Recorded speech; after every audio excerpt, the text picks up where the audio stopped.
Yo, what up YouTube? Welcome to another installment of the FERDA Motorports NASCAR Charter Series.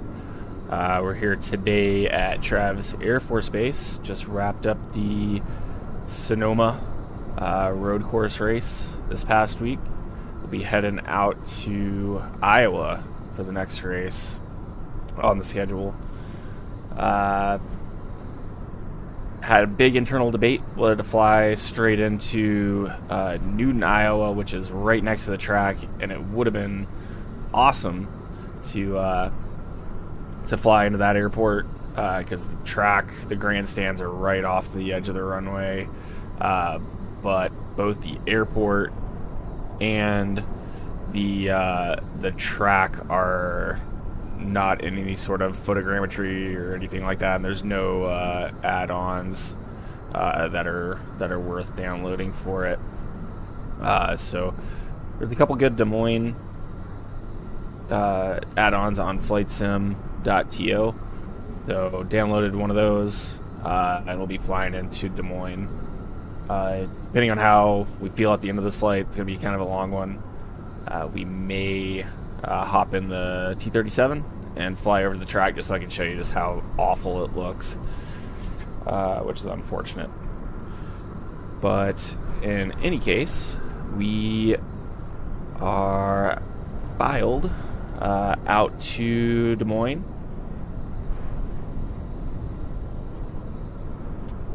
Via this route here, going from Travis to DSM via the what was the departure? The Rejoy 1 departure, LAN transition, then J84 out to EKR, J100 Frogs, J56 to Riggy, and then LBF, then Des Moines VOR. There's no arrival into Des Moines. Current weather at Travis, winds 240 at 16, so favoring west flow.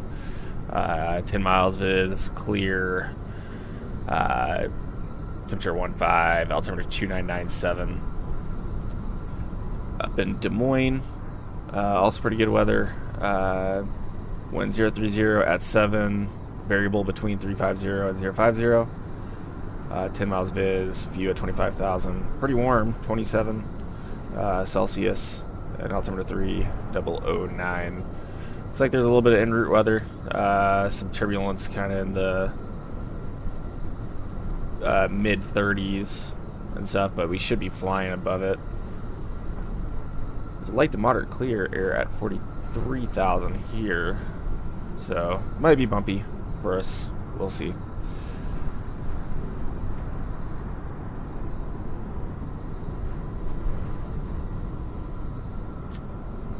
I am actually going to step away real quick. I left my iPad with ForeFlight on it, so I'm going to go grab that.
Sorry about that.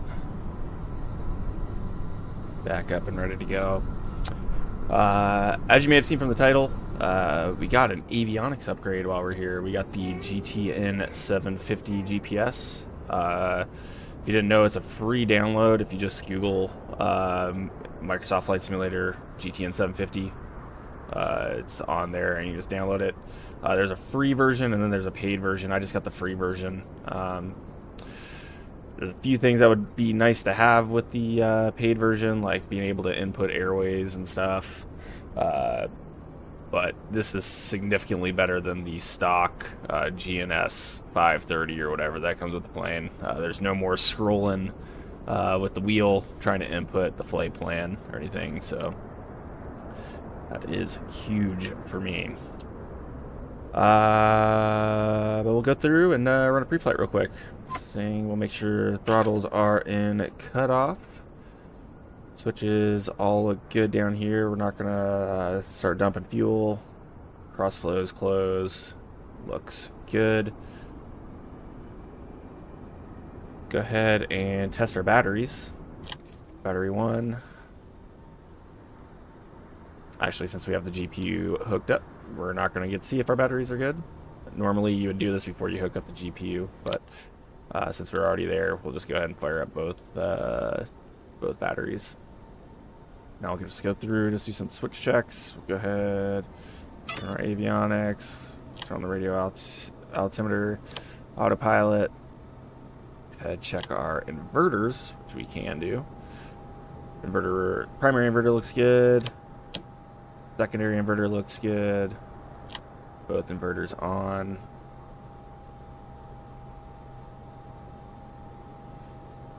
Go ahead, check our cabin altitude. Warning.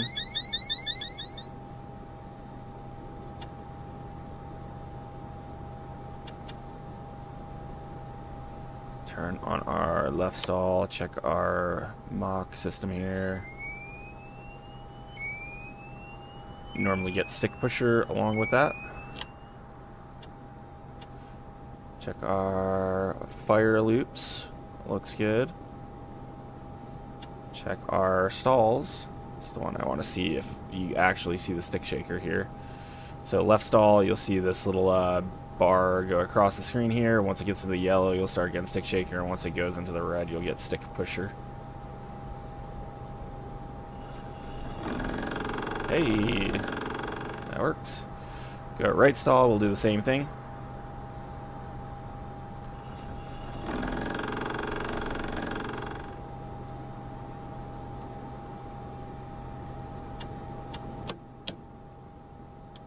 Turn the stalls off for now. Go ahead, power up our yaw dampers. You normally go through a whole test on these, then also with the stalls, as well as the Mach trim. One thing we would do is we would run through the test, and then we would also run the test while holding the control wheel master switch. Make sure we could deactivate the stick pusher and stick puller if we needed to, if it like inadvertently started going off on us. I'm gonna go ahead, smooth the flaps to 8. Not gonna do the full trim checks or anything like that, but I'm gonna go ahead, set 8 there, or sorry, 6. So I was kind of concerned there. I was getting the trim clocker, which you get with the flaps up, but I did move the switch to the 8 position. As you can see, the flaps didn't move to 8, and that's because I need to turn the aux high pump on. Alright, so that's good. We'll also make sure we set our parking brake. That's all we're going to need the aux high pump for, so we'll turn that back off. Turn no smoke seatbelt sign on. And then we're going to dial this guy up to 41,000. That's eventually what we're going to go up to.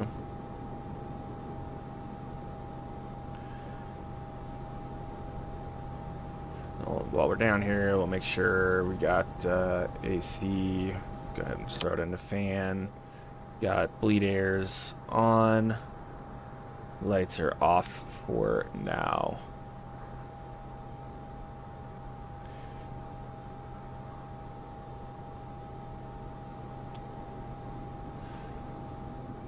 That's most of our systems checks and everything that we did. So we'll go down here and we'll enter the flight plan.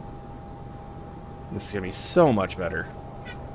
We'll actually go back. We'll do procedure. Departure is going to be rejoy 1 from runway 21. Let's see here. Runway are we on? It's going to be 21 left because 21 right is unfortunately closed right now. And then we're going to be doing the LIN transition.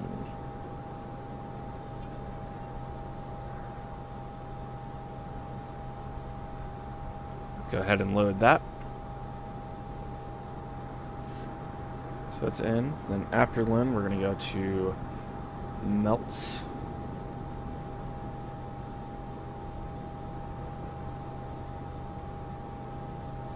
Then sunny. Sunny Southwest USA, definitely not Hong Kong. Sunny to Babbitt.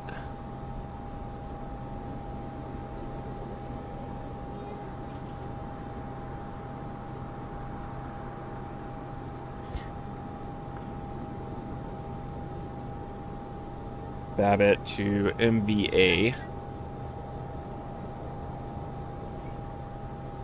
MVA to Poly.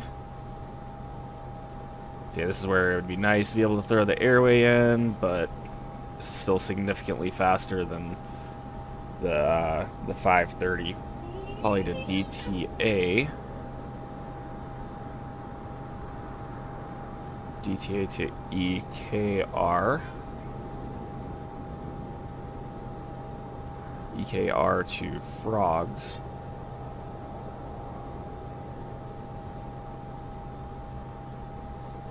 To Ridgey.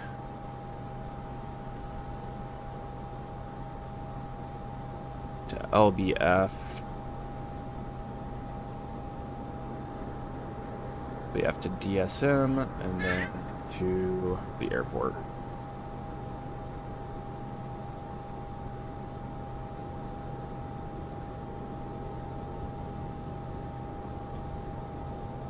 Yeah, so as you can see, that cut down on a ton of time. Throw the map up, zoom out, and that appears to be a good looking flight plan. You can even move that around, that's awesome.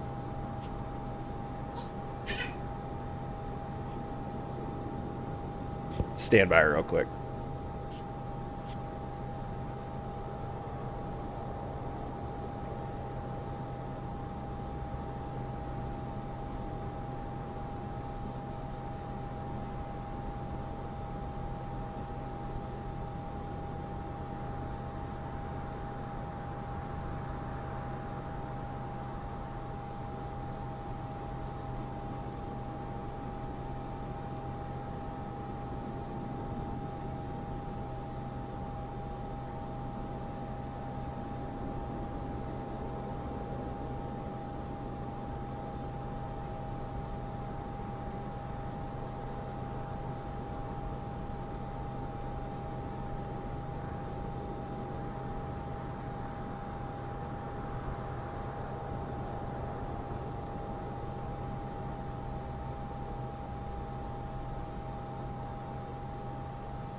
Alright, again, sorry about that.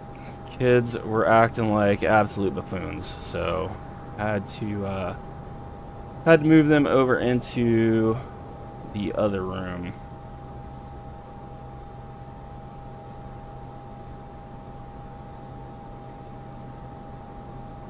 Gonna throw a 390 in, that's our initial filed altitude.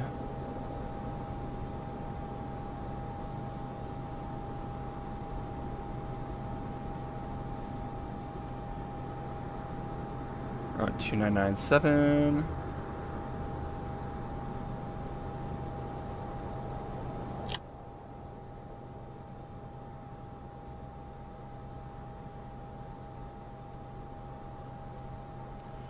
gonna try flying with the yoke up today, so you can at least see that moving around. But before we fire up engines here, we'll go ahead and brief up the departure. So we're parked pretty much right here. Taxi plan is going to be to just taxi straight ahead to Golf, cross the closed runway, then back taxi all the way down 21 left, and then blast off. Be flying the Rejoy 1 departure. As you can see, take off runway 21 left, climb out heading 215 to 2000, and expect ATC radar vectors to cross Rejoy at or above 3000. So what I am actually going to plan on doing is we'll just climb up to 2000. We'll stay on the 215 heading, and then hopefully that kind of takes us out kind of in this direction. We can get a view of the racetrack, and then as soon as we see the racetrack, I'll go ahead and rip it back over to Rejoy on the departure.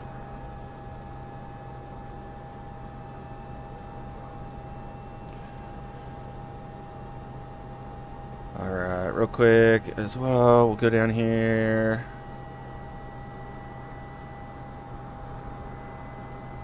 V-Pilot, no ATC online. We'll squawk 3714.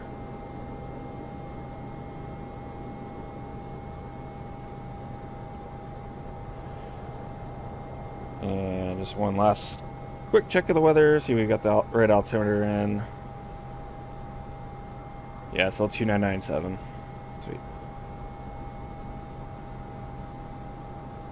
Go ahead, get ready for engine start. We'll go ahead and turn our beacon light on.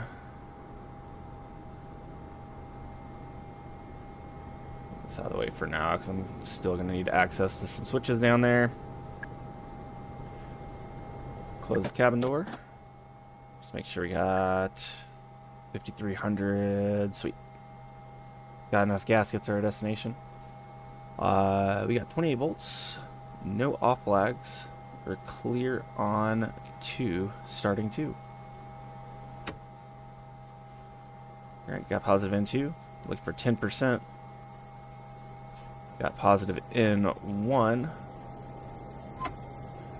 Fuel flow. Light off. Oil pressure on the rise.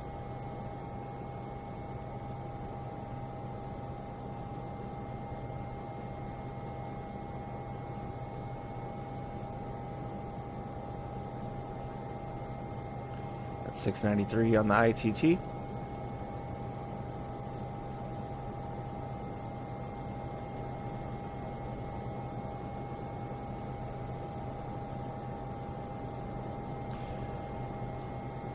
And a good start on 1, or sorry, on 2. Engine switch going to off. Starting up 2. We got good volts. It looks like it automatically pulls the GPU because as you can see it dropped down to about 24, 25 volts. But good volts, no off flags. Got plenty of amps. We'll actually go ahead and just throw the gen on since they disconnected the GPU.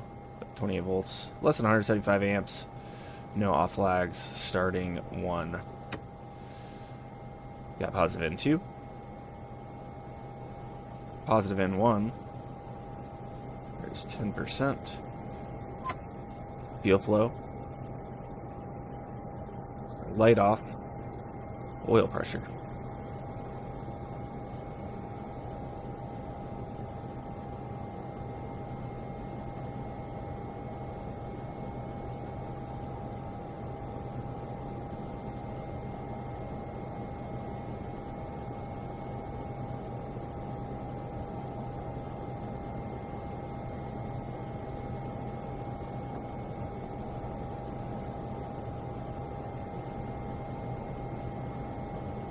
Well, looks like we got a good start on 1.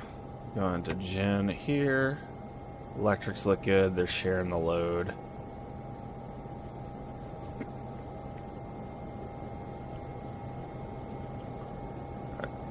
Pre-taxi. Go ahead. Throw on our igniters. We'll go ahead and throw the stalls on. Throw a cabin air. Torpedo.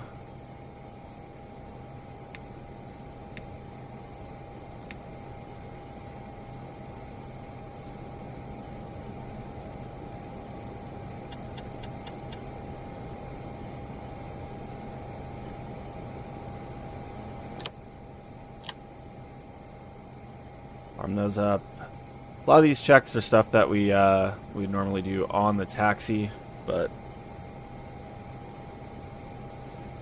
sometimes this jet in sim can be a little bit tricky to taxi. So to alleviate flipping switches while I'm just trying to keep the aircraft under control, we'll get ahead of ourselves a little bit. Sweet, altimeters look good.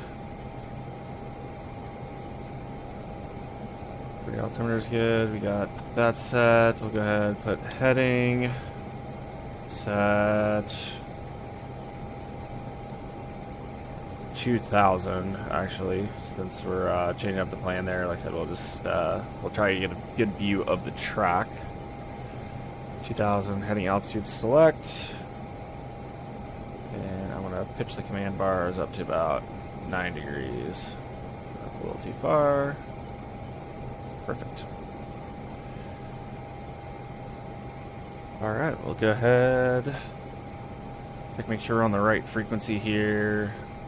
I doubt there's a CTAF,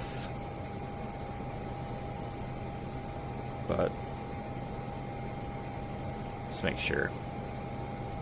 Yep, just be on 1228.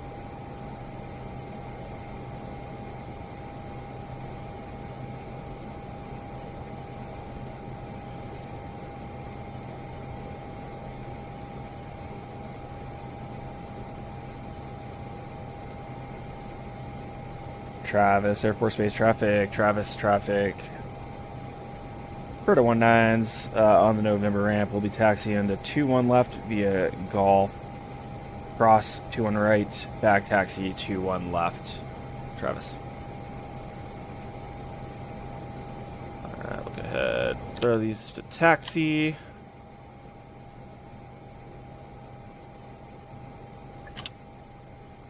Parking brake. And throw steer lock on.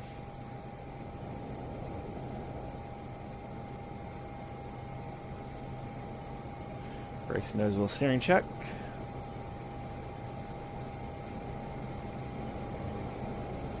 There's Golf right over here.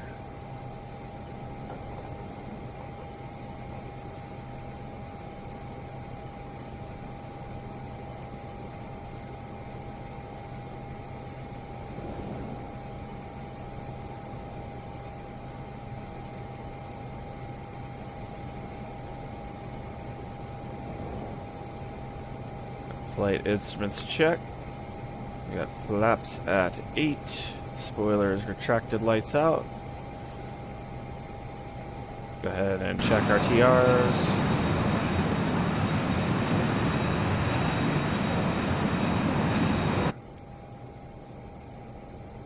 And we would normally check our anti-ice systems, but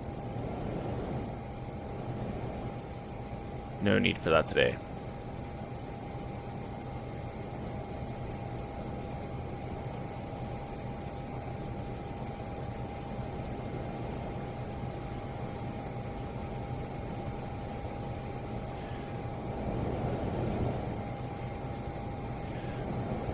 The final way out there looks clear, so we're just going to go ahead and enter the runway. Go ahead and throw our lights on, though, in the meantime. Make ourselves extra visible.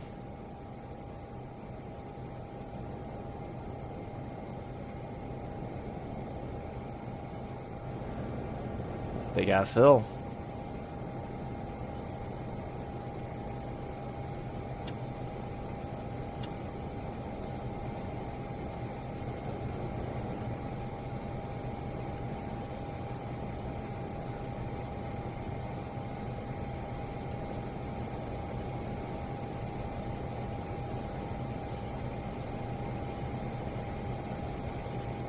Travis traffic, FERDA 19 is back taxiing down 21 left at this time.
I hate back taxing full length runway. It just feels wrong.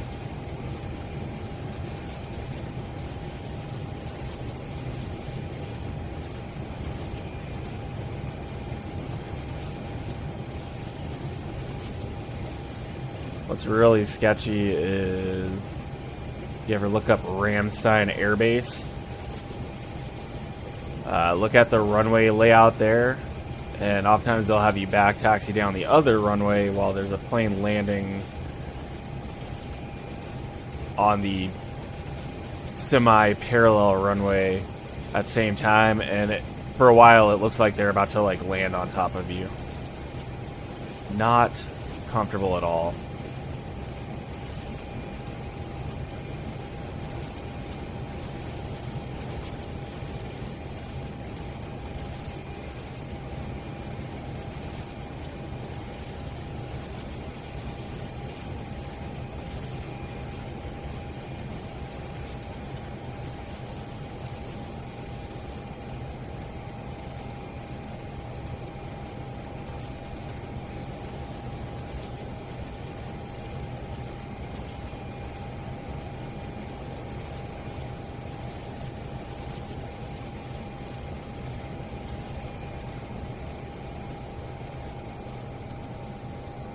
Looks like we have a little turnaround spot here, but before we blast off, just safe check. We got on, cabin air on, auto, flaps 8, lights on, no bad lights. Go ahead and squawk altitude once we complete the turn here.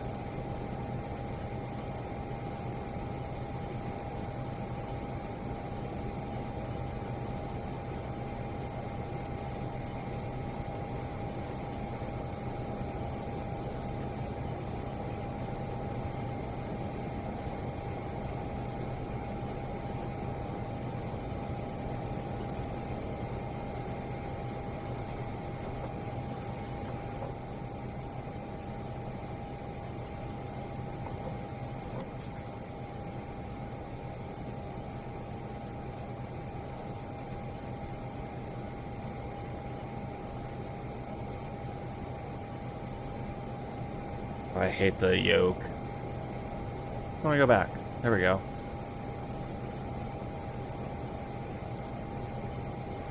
Travis traffic. Ferda 19 is back taxi complete, departing runway 21 left, Rejoy 1 departure.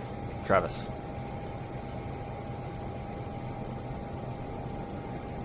Alright, engine stable at about 40, pushing it up to 832 turbine temp.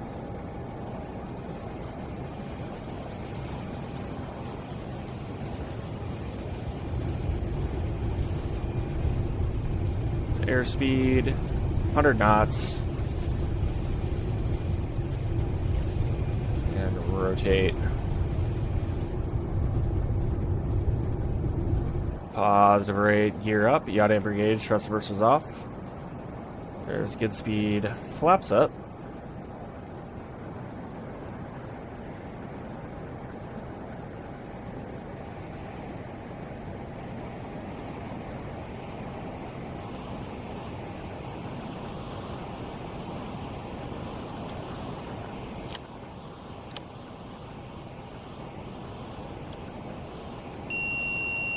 One to go.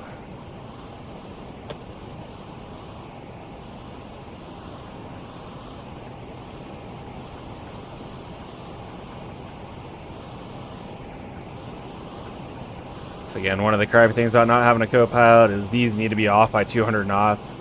And because I'm leveling off so quick, I didn't want to rip up too fast, so we blow through it.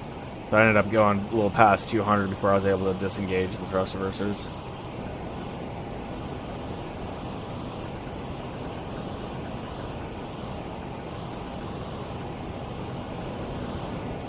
But I can already tell you it's going to take way too long to get out to the racetrack. Because it's on like the other side of this hill. So we're going to go ahead and start the climb here.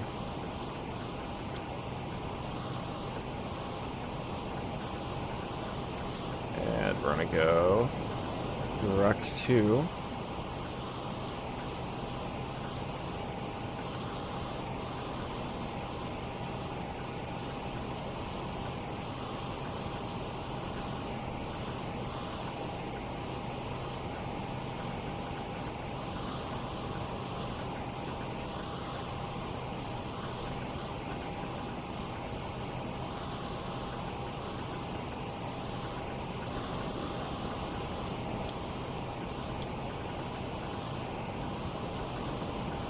Okay, what do we got going on here?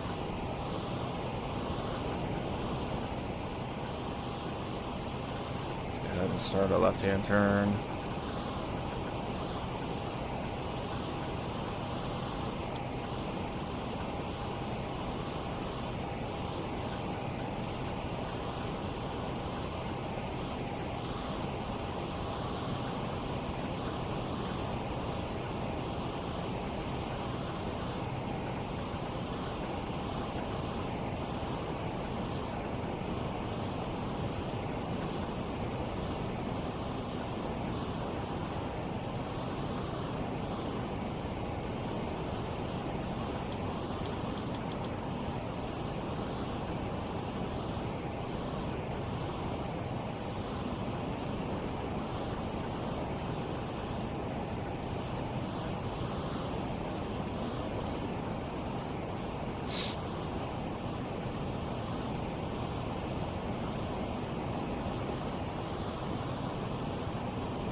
For some reason, it, like, suspended the flight plan or something.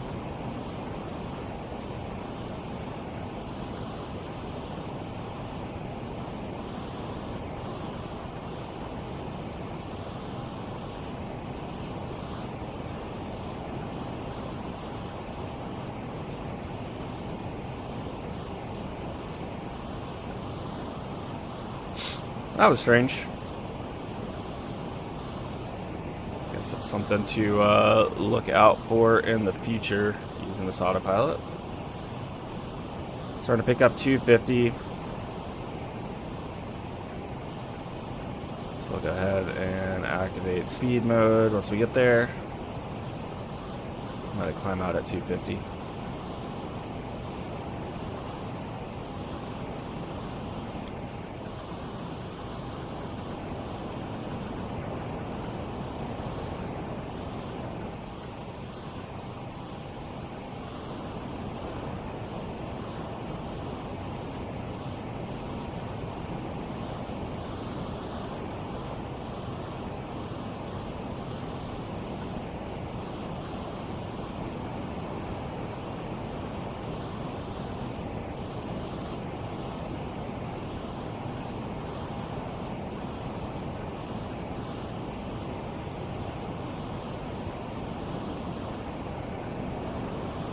Okay, we're getting rid of the yokes. They're way too much in the way.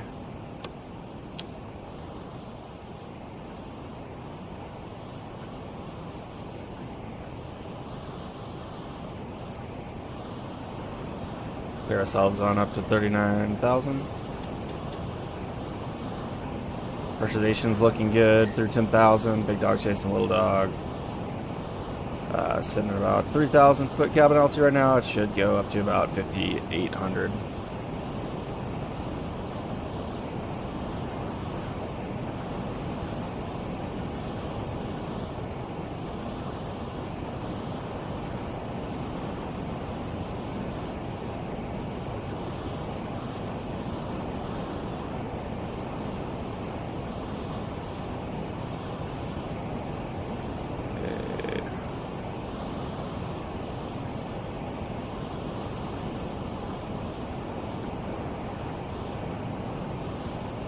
Since we're uncontrolled, let me just make sure there's no one else around.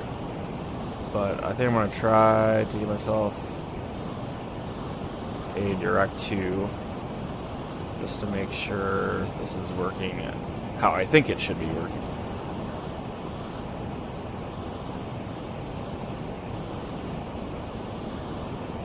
Let's go. Activate leg. It melts.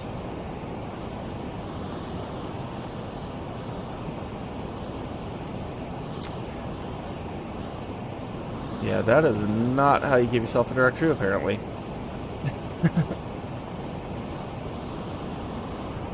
What am I doing wrong here?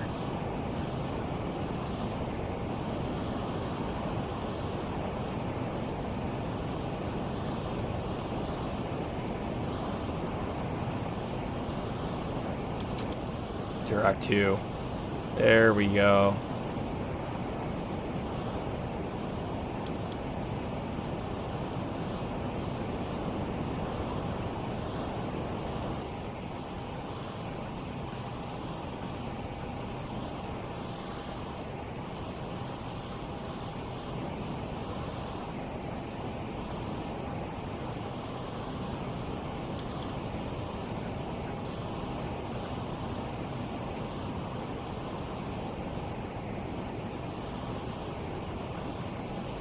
All right.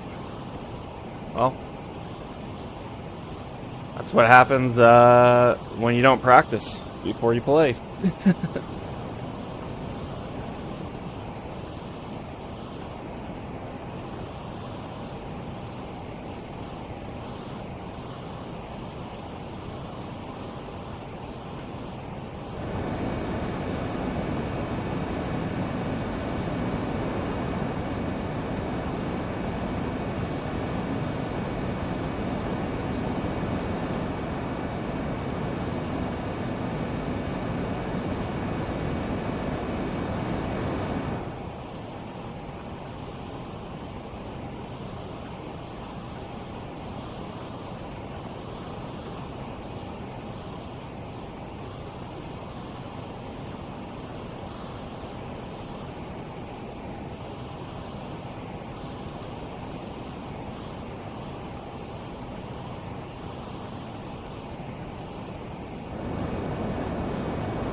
The Linda NVR is 114.8, so we'll go ahead and just throw that in real quick.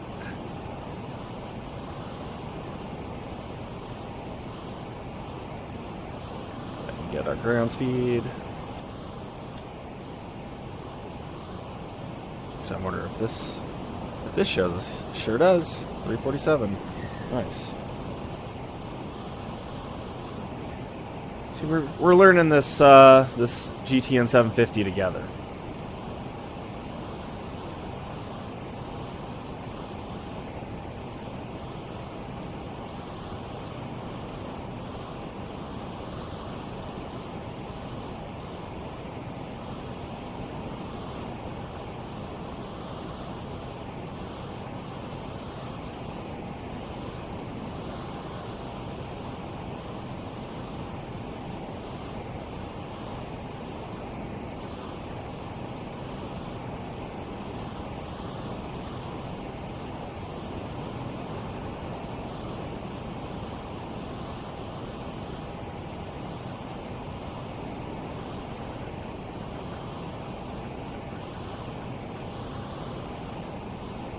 Turbulence.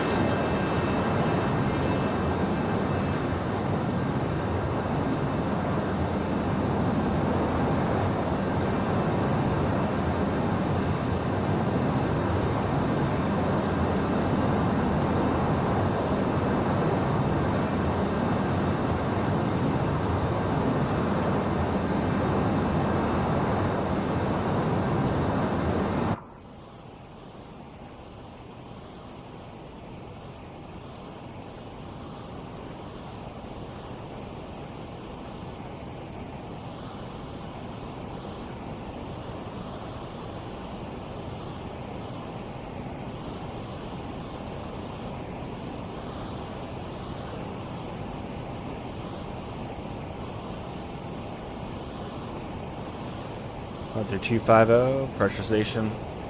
Still looking good. Should see this climb stop here shortly as we get closer to 6,000, which is what we have set.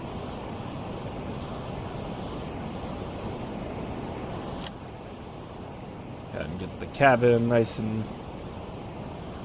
comfortable for the passengers.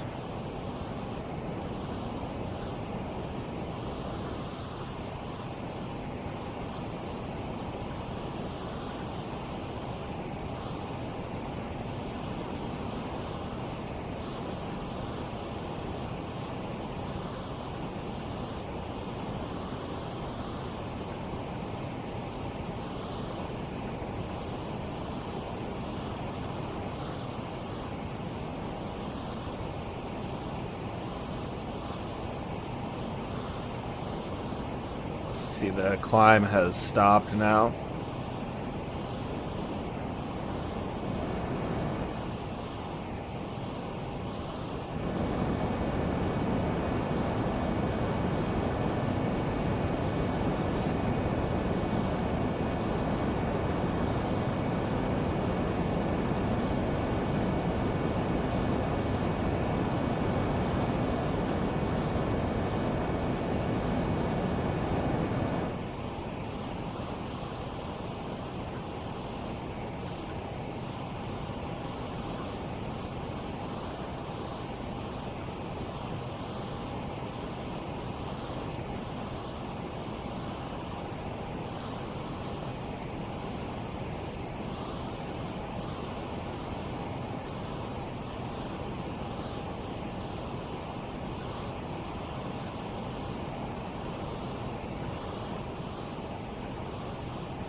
Alright, real quick before we get to the mock swap here, I'm going to go check on the kiddos. Be right back.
Alright, kiddos are doing just fine.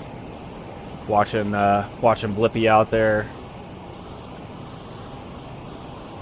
Hey, dude.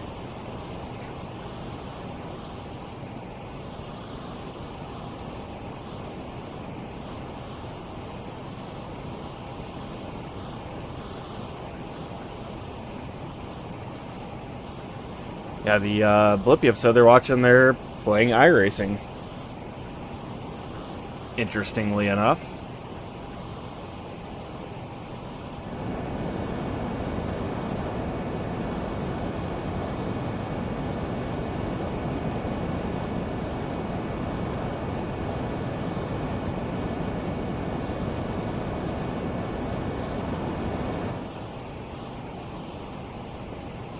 Alright, on 0.7 Mach, so we'll go ahead and start hand flying it, or not hand flying it, but we'll be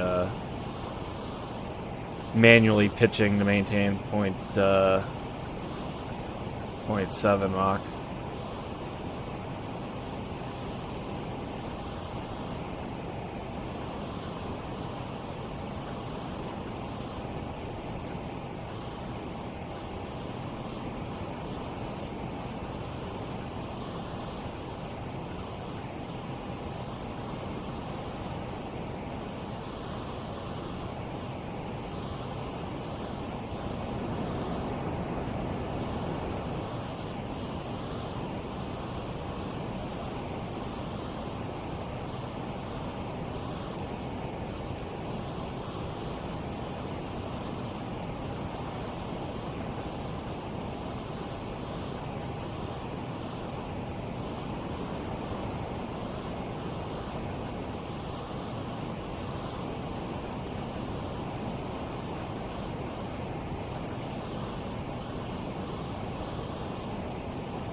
Cut up through 370 for 390.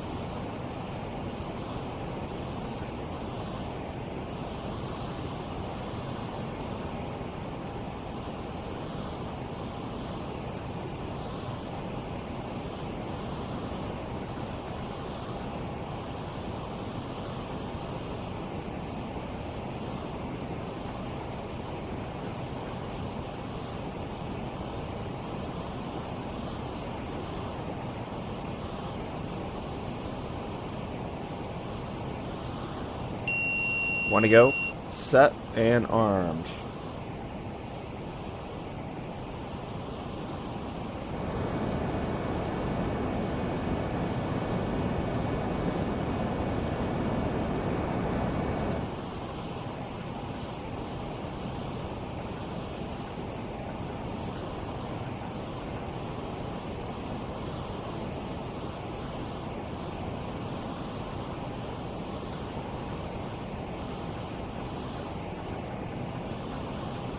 Good capture and a good hold. Pressurization's holding. Looking good there. Our hydraulics good. Electrics still look good. Fuel. We're at about 4,600 pounds. We'll take a look at our fuel plan. Let's make sure we're good there. Engine instruments look good. Got good oxygen pressure.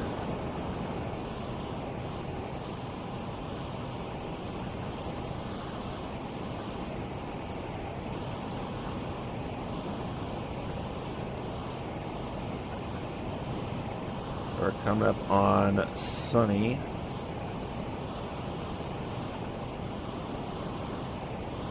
And at sunny, we were scheduled to be there with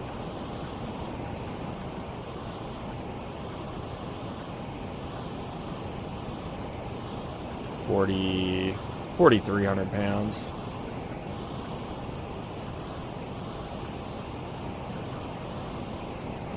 Sunny, 4,300.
Passing over the Sierra Nevada, heading on out into the Nevada desert here.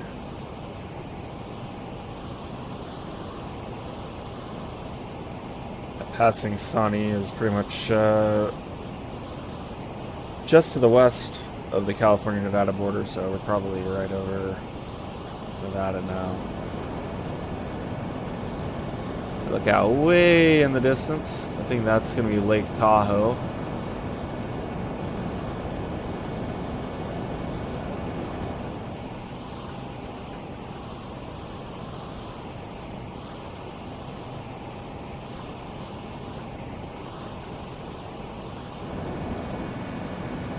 No, that's going to be Lake Tahoe right there. Makes sense, because that looks a little too dry and not mountainous enough to be Tahoe. But this guy right here is going to be Tahoe with all the ski resorts and everything.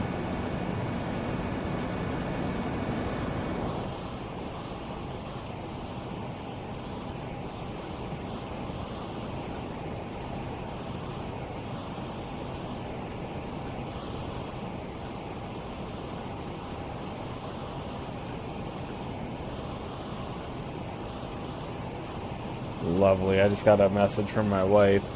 She's in Champagne, France right now, and her and her girlfriends all just bought a $100 bottle of champagne. So at least they're having fun.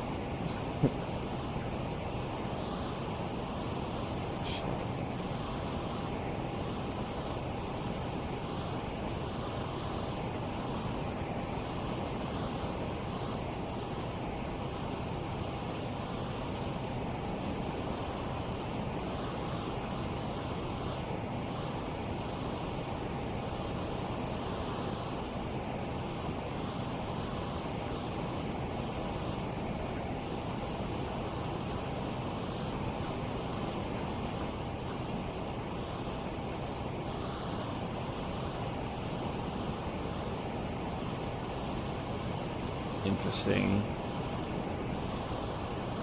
little thing there. Hawthorne, Nevada. See if we can figure out what's going on there.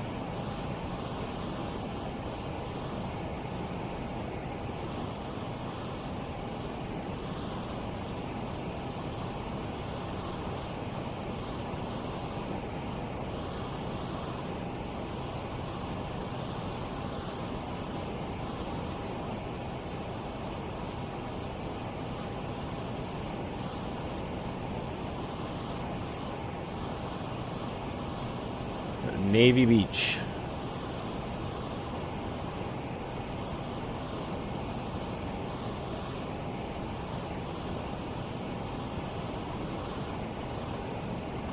Looks like maybe some sort of weapon storage.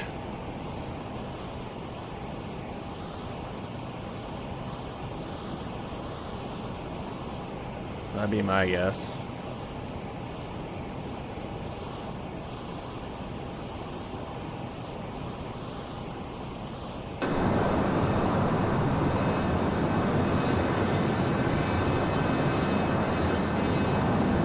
Huge facility.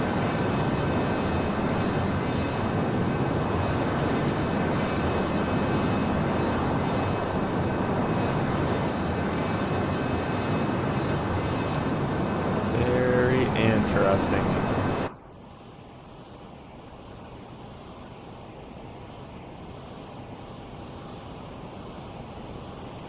We'll come up on MVA.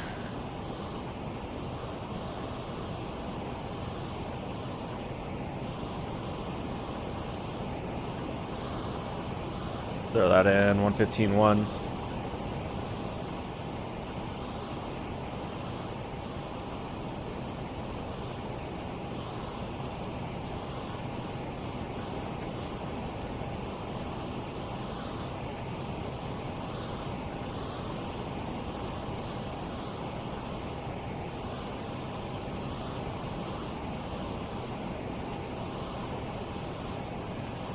Plate progress so far. There's Travis. Right over Nevada now. Hopefully we get some centers come online in between here in Des Moines.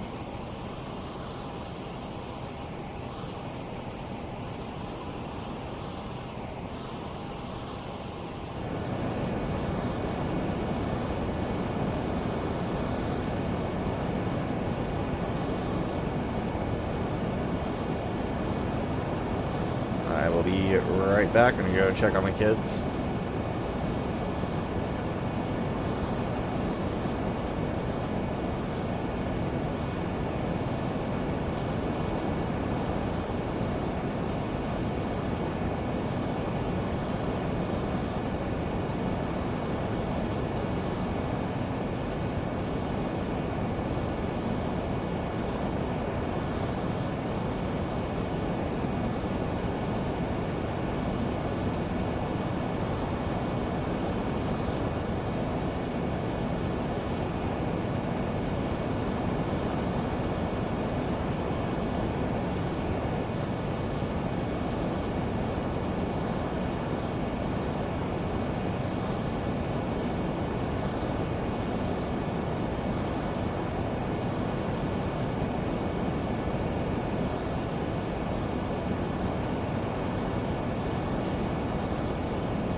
What did I miss?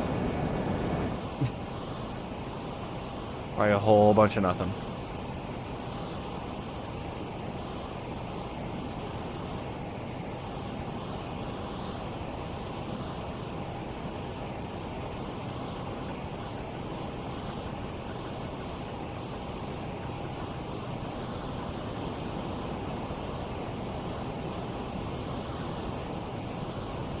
Crew arrival. I'll throw up LAX or LA Center. 9126, Los Angeles Center, radar contact 25 miles south. Have an OVOR, descend iron me and 2 arrival, LA altimeter 2997.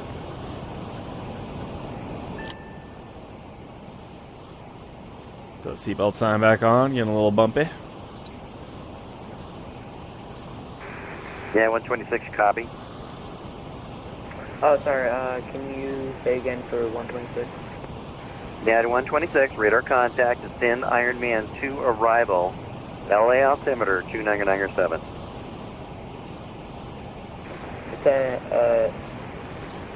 Cleared radar contact, Ironman 2 arrival, altimeter 2997, 126.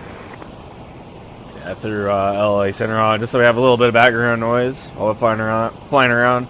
I checked and there's no traffic around us or anything, so there's really no point in just sitting on 122.8.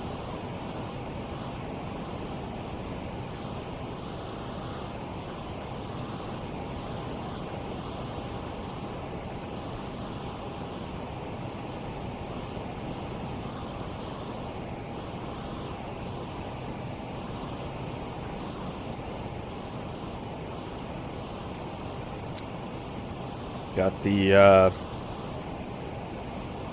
German Soccer Federation collectible Coke can here. UPS-05 Heavy, we're at 4,000.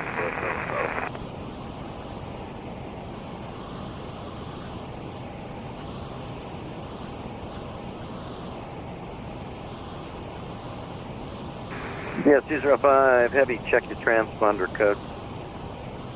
We'll check that.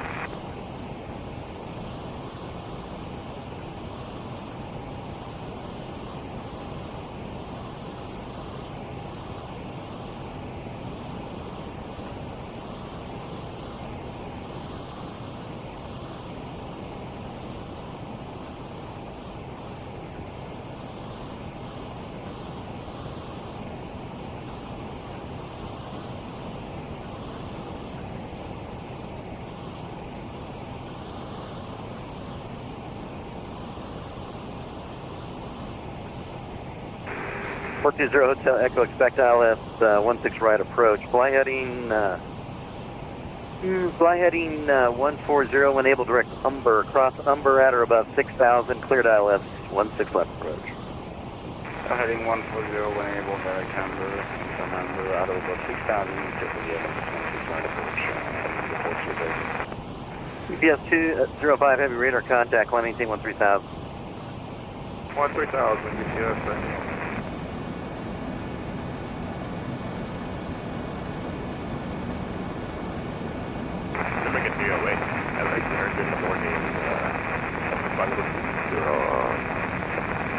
We are currently 30 knots from Boston.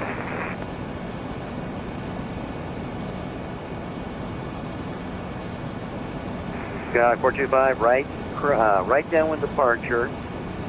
Wind is calm runway 20 right, clear for takeoff.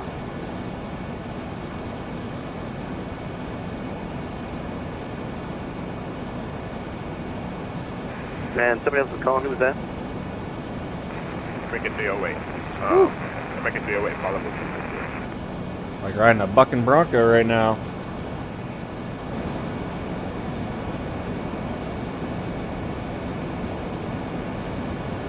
Fine offering.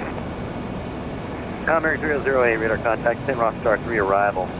Keep the left transition Las Vegas altimeter is 2993. 2993, please send me to Rockstar 3. Please send me to Rockstar 3 arrival, please.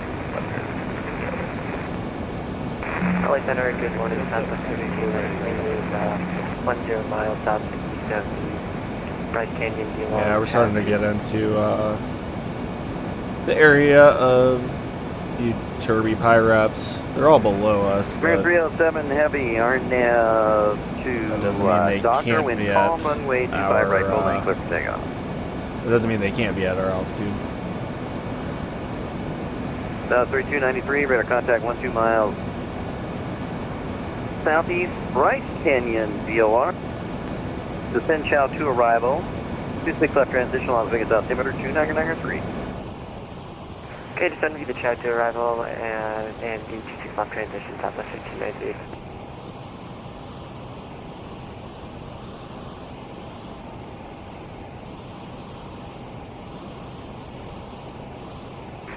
UPS 205 Heavy, climbing team level 350.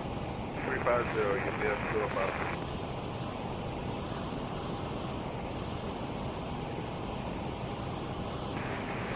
November 420 Hotel Echo, wind variable at 4, runway 16 right, clear to land. Yep, according to 4 flight, we're entering some light turbies, and it's going to be pretty much that all the way through the rest of the flight. That was 3354, expect ILS Yankee 8 approach. Yeah, even when we climb up to 410.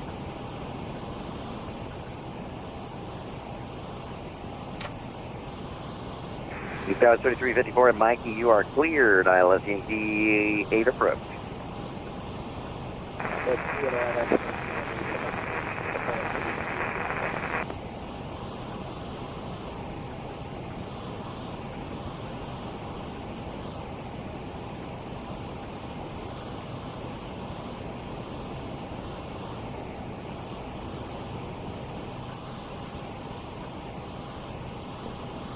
That's what we like to see. I'll take some bumps for 500 knots ground speed.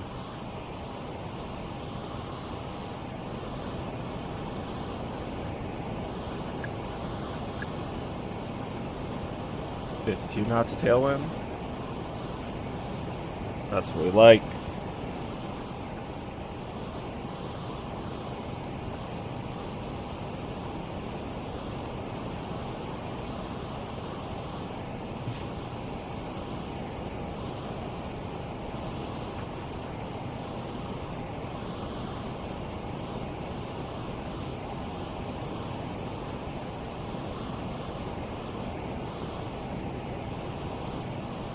The only thing I don't really like about this 1517, Chris Park, this GPS is how small everything is. Like I have to really zoom we got in somebody who's to ready to push. Who was that? really see much.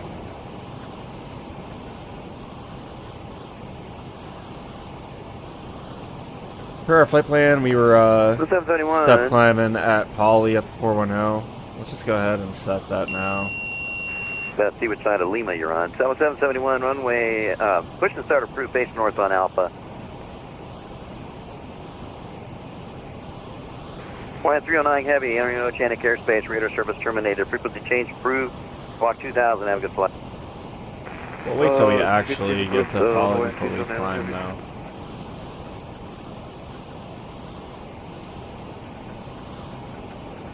LJ35 307 heavy, climbing 4,700 to 5,000.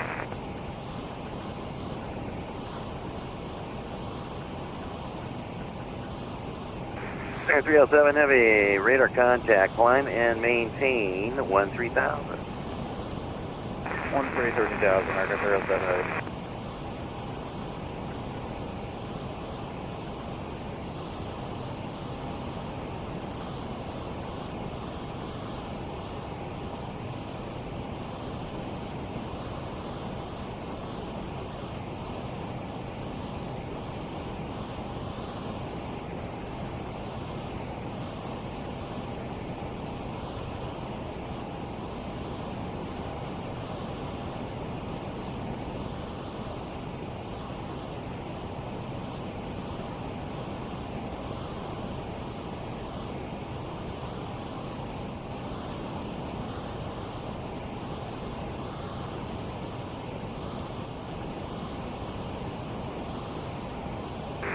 Jet 0, Echo, welcome to Van Nuys, taxi to parking on Alpha, thank you for flying.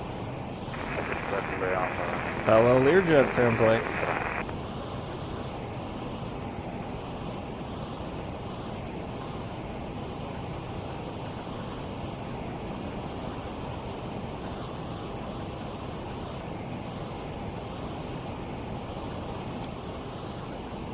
Oh, soft mode does work now. Nice. Central Buddha, UPS 5920, level 320, Papa Go Sierra. As soft is pretty much the turbulence mode. Next to where 1517, the autopilot doesn't want to search for the altitude as aggressively. Like, oh, I'm 50 feet off. I'll get down eventually. Versus the UPS 5920, Los Angeles Center, squawk 1453. non-soft Open mode 4, where 5, 3, it'll aggressively try to get back Man, down. 126, So back vectors, ILS helps with 25 left. turbulence. Back vector, ILS 25 left.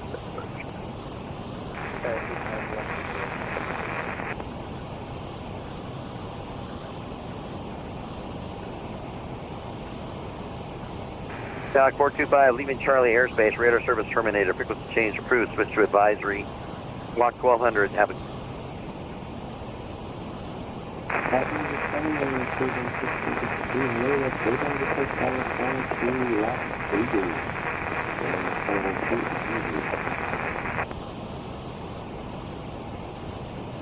American 307, maintain level 390.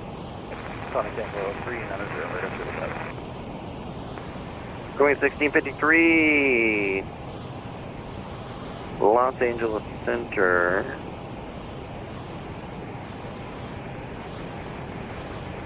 Free spot clearance on the way.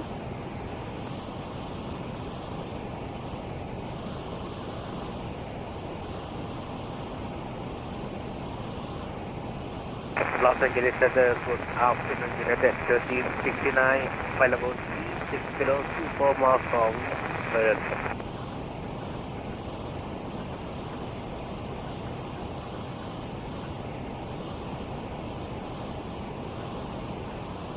The 1369, Los Angeles Center, good morning, radar contact. Maintain flight level 36. Maintain follow 36 kilometers, 39, and 6 to Cadillac. Skywest 3354, wind variable at 3, runway 8, clear to land.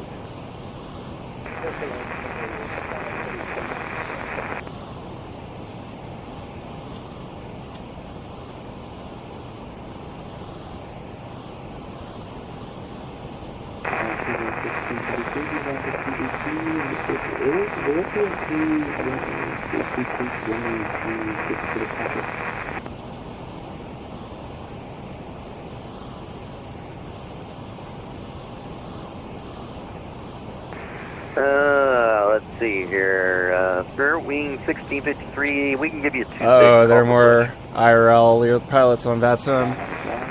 Yes, sir.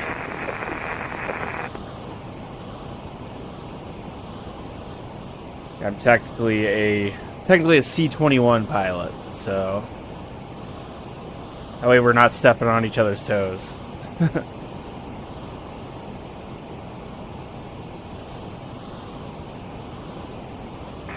2771, runway 20 right, taxi via Alpha Lima, cross 20 left.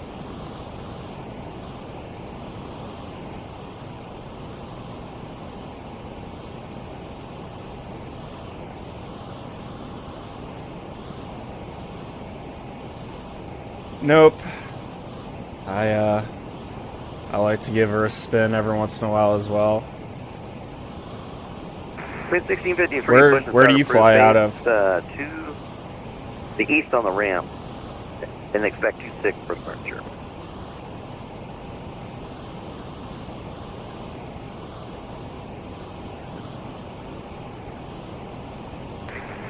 United 1369, radar contact lost.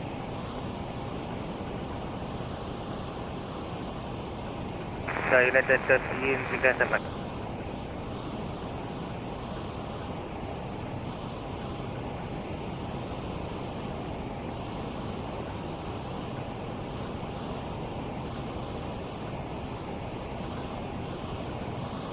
Altier X-ray 747, 25 right, taxi via Bravo.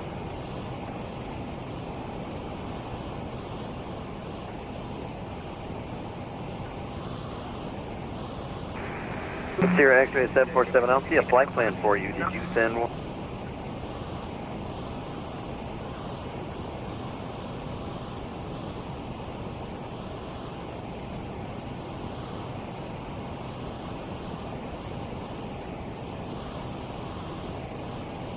Line 1175, leaving my airspace. Out of Michigan, west, for largest entering Oceanic Is that airspace. Kalita? Air service terminator, frequency change approved. San Francisco is offline, squawk 2000, have good. Squawk 2000, You too, take care. American 308 at Prino, cleared ILS, Zulu 26 left approach. Aprino, cleared ILS, runway 26 left, Zulu approach, American 308.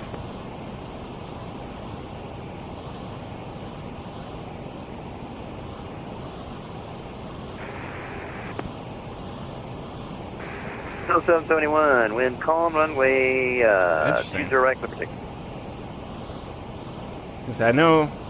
I guess that makes sense because Kalita, I think, only has a few. If I remember correctly, I might be just pulling that out of my butt, but nice. Runway 1653, runway. Yeah, I'm in the Air Force. I fly the C-21.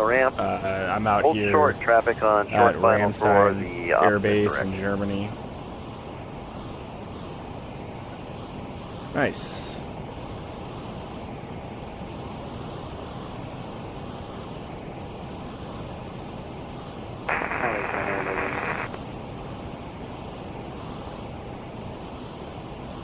Speaking of nice, Go ahead. check out that desired truck here. And DME. It's getting close. Getting close. 0 Hotel Echo, you are clear. Destination is filed. Maintain 7000. Expect flight level 430 at 5. Departure with me, squawk 6712. So since you're a fellow Lear35 driver, maybe you can confirm this for me, but in game it seems like the Lear is a little overpowered. 6712 is and the C21, one of the things we look for, like when we're flying around the radar pattern, fly 180 knots. We set about 60% on the N1, and 60% in game, it'll fly closer to like 200, 210.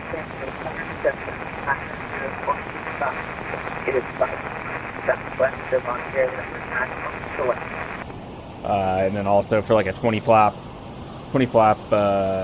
landing, about 60% is what we kind of shoot for to fly on speed. Kayak 90425 Los Angeles Center Squawk 7351. Seems like in game 50% works a little bit better. So I don't know if maybe the civilian Lear is a little bit lighter or something. 12351.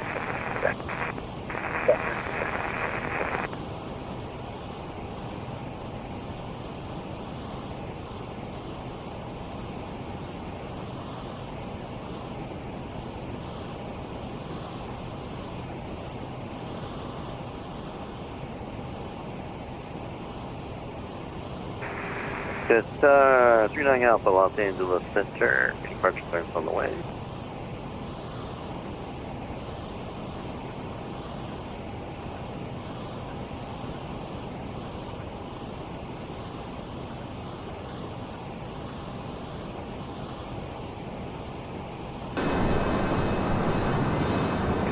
Nine 0425 radar contact. Headed direct into Ontario. Enter a left downwind for 26 right. Ontario altimeter is 29907.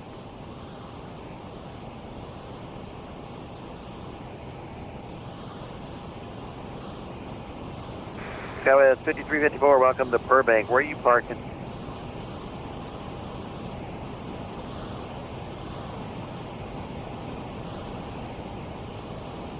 Okay, yeah, I understand. Go ahead and make a left at Delta. Hold short of runway 8, running traffic.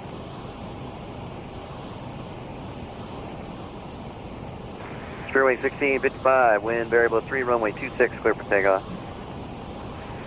Oh, nice. Yeah, I could definitely see that. I mean, otherwise, I feel like the plane, you know, a 49 or 8, same performs guy. about like it does in real life. I had to put some curves in on the controls and stuff because it was a little too jerky on the controls initially. 0 miles from otherwise, I mean, turn right heading 220. Seems to perform maintain similar to the real 3,500 thing. established. Cleared ILS 25 left approach. Similar enough, anyways. Did I get the heading again? And other than that, it maintains the 3,500 cleared ILS approach. Yeah, 126, that's a right turn 220. Right.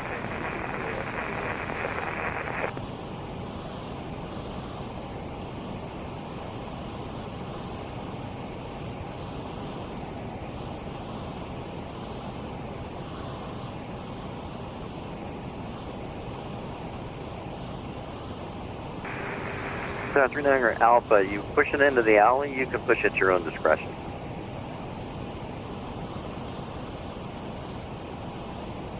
Good flight 934, wind variable 3, runway 27, clear for takeoff.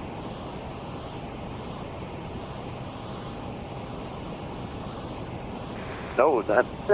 Hope if I can read that. Approach flight 931, wind is variable at 3, runway 27, clear for takeoff. Yeah, I could. That does make sense. I've noticed in the real jet, you know, we'll be climbing out. We'll set 795 on the turbo temp, and really don't have to touch the throttle in the climb out at all. It'll pretty much just hold that 795. You know, maybe minor adjustments here and there, but it seems like as you climb in game, the turbine temp rolls back, and I'm constantly having to like push the power up 420, more and Hotel more Echo, runway to 16 keep it right, around taxi the, 795. Alpha.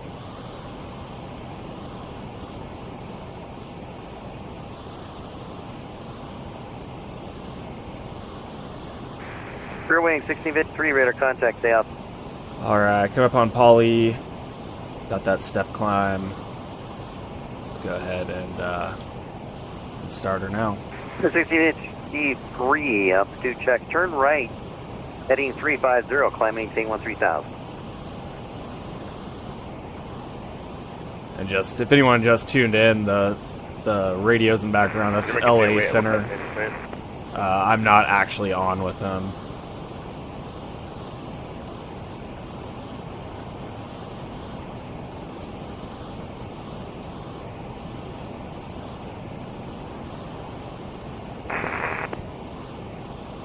That's 3354, Yep, go same. ahead and cross runway Same. 8 and taxi to the ramp.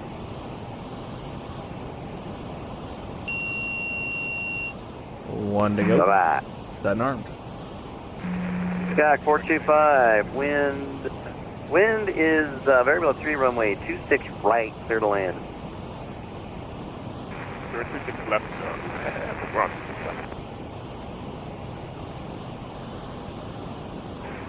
Okay, and somebody else is calling, who's that? Gotta get capture. And make it 06 wrong, not left. West to the left, make it 06. We're at 308, wind is calm, runway 26 left, you are clear lane. 410. Good lane, 308. Good lane, 308. Yeah, 126, wind calm, runway 25 left, clear to land. It looks like you're going south course. Right turn 270 and Check our re-intercept. fuel. Got it balanced. United 126, let me know when you have So the here's fuel another inside. thing that's different in the C21 versus in game. We also run ours at 795 and really have to mess with them. It has been very warm. A lot of climbing has been a bear. We have Passenger some turn other- Southwest 884, that Baker's way for departure clearance to San Diego.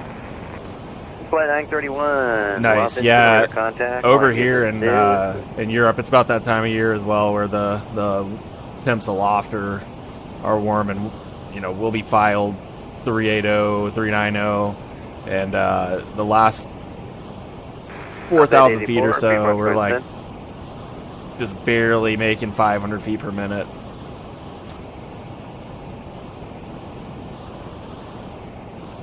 Yeah, what I was saying, 1653, right down here, turn 050. one thing in the 21 that we do, as long as the tips are below 760 pounds, we can actually push the fuselage fuel forward. 308, welcome Las Vegas, cross 26 but right the on. last time I flew, 6, taxi carrying to gate, thank you fuselage for tank flying. fuel, in game, I tried to start transferring forward, That was and it 216, wind, waited variable at 3 until runway the tips were 27 takeoff. completely empty, and the wing tanks were starting to burn from the, you know what I mean, like the wings were starting to drop. That's when the fuselage fuel started moving forward. Whereas, like I said, in the C21, I could start pushing the fuselage fuel forward now, and it would, go to the wings and fill the tips United from there. 1517, push the start maybe- at your discretion into the alley. Ooh, let's go ahead and for right. pull it back a little bit before we overspeed.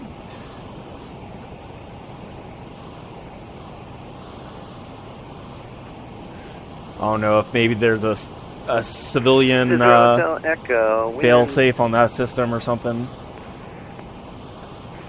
Wind is a variable at 4, runway 16 right, clear for takeoff.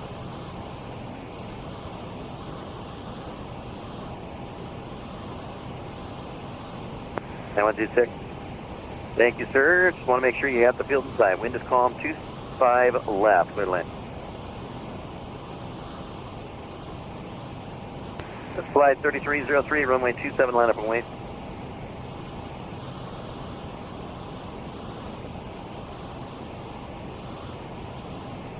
We're over Utah now. We got Salt Lake up here.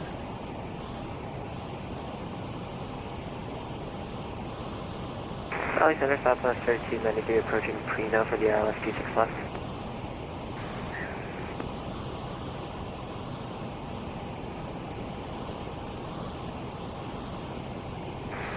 So 3293 at Prino, cleared ILS, Zulu 26 left approach. At Prino, cleared ILS, Zulu 26 left approach, Southwest 1393. Sir, 39er Alpha, runway 25 right, taxi via Charlie 10 Bravo.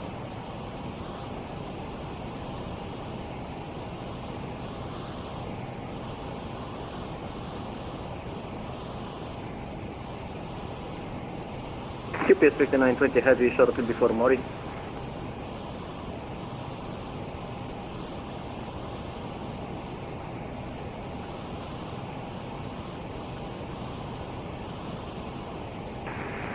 QPS 5920, descend Jackie to arrival, the Ontario altimeter 2997. Jackie to arrival 2997, UPS 5920 vacant.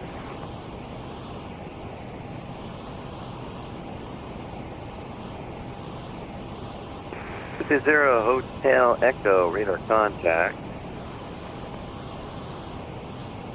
Interesting. Yeah, that's Turn, not turn something we right heading 300 we have to worry about in the C21. Then on I don't course, know what would be 430. different in the system because the C21, from what I've learned, is an off-the-shelf Lear 35. Runway 1653, fly heading 070, enable direct Daggett, then on course. Yeah, for maintain us, level 300.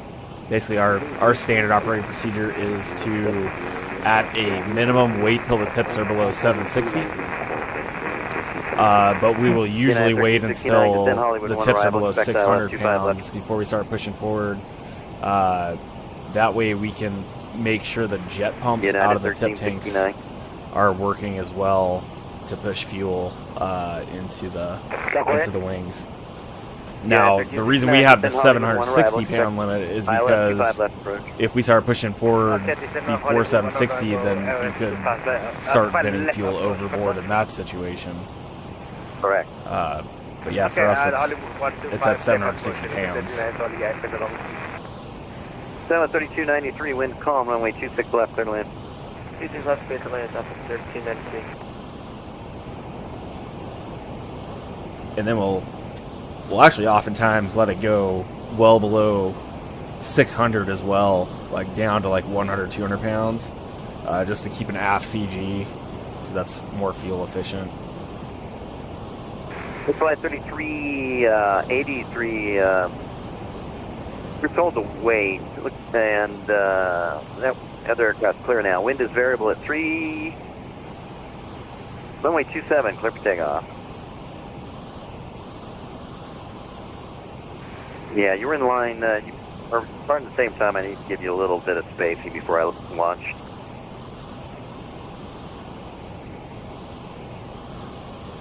No worries, yeah. Seems a little long when you don't have other aircraft going somewhere else to take off before you. So, yeah, when you're in line with somebody else, it does take a little bit of time.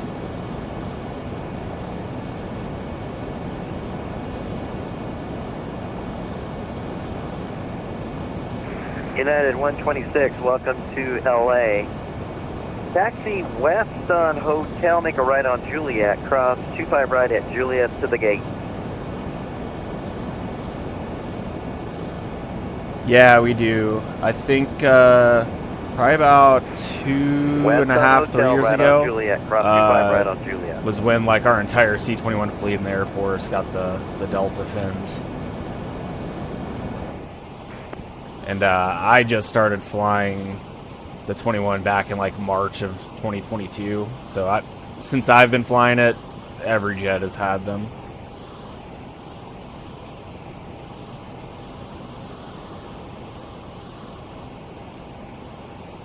Line 0425, taxi GA ramp.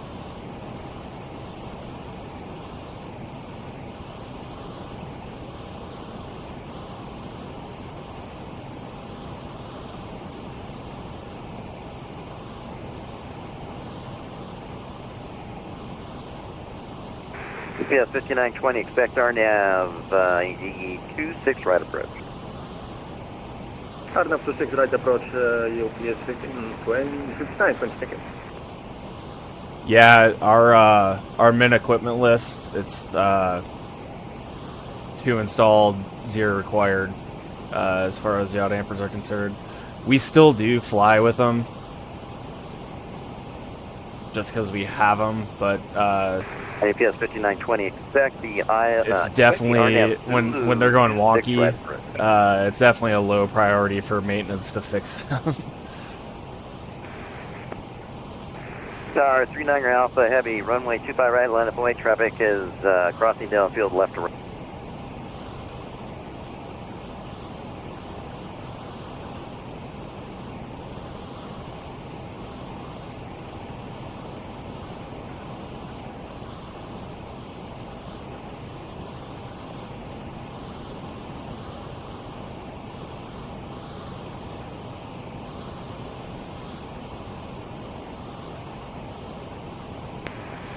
Design 176.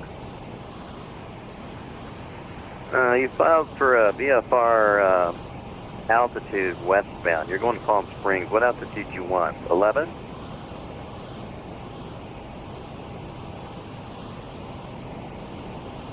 Yeah, for the most I'm part. going to give you 13 for terrain. Stand by. We do have we have one jet that's pretty bent, and it requires like 2 units of aileron trim to, to fly straight. I guess that's different than yaw. 383, radar contact, line is some of our jets, a lot of our jets have seen better days. I'll just say that they're getting old.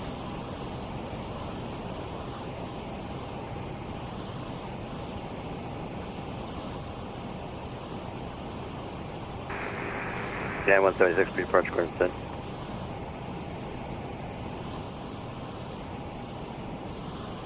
So what are your typical, I guess, routes? What are you flying around? Packs, or I guess you said freight and cargo, so. Got 3293 cross Detroit Alpha 6 and Texas Gate. Cross Detroit at Alpha 6 to the gate, thanks, great job. Thanks. Frontier Flight 931, climb maintain level 36. Up to 360, Frontier Flight 931.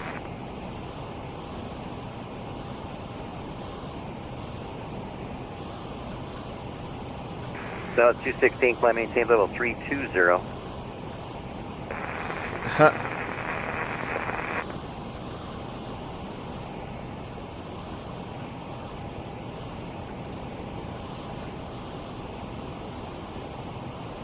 A reactive FC200, which is suboptimal at 410. What's the FC200? I've never. American 307 in airspace, East radar service terminated. Frequency change is approved. Albuquerque Center offline. Switch to advisory. Have a good flight. Okay, nice. Yeah, we're so C-21s in the Air Force. They're located at 2 bases. We got Scott Air Force Base in Illinois, United 15, and then Ramstein Air Base here in Germany. Runway The 24 Scott right, jets, via they Delta pretty 10, much Echo solely Romeo, fly packs cross around. 24 left at Romeo. They're flying all the generals and all that stuff from base to base, here, there, and everywhere.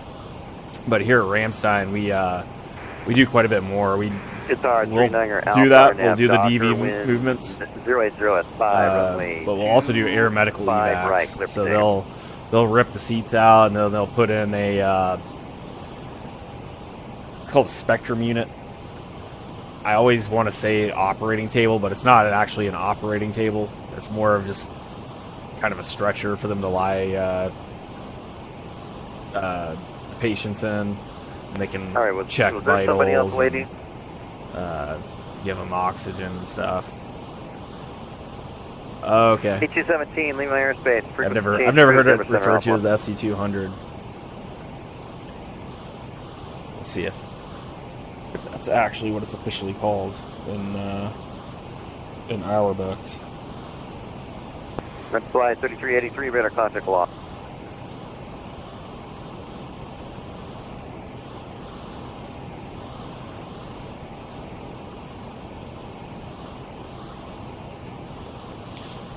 Yeah, our manual doesn't refer to it by any sort of name. Well, Center will be back in about 2 minutes. Need to refresh my coffee. Save me a cup.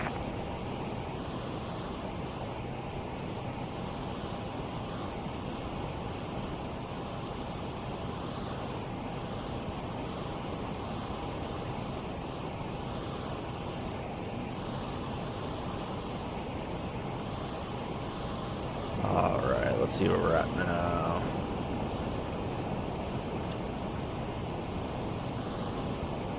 About 3,700, 3,800 or so. We just passed DV. What's that? DTA?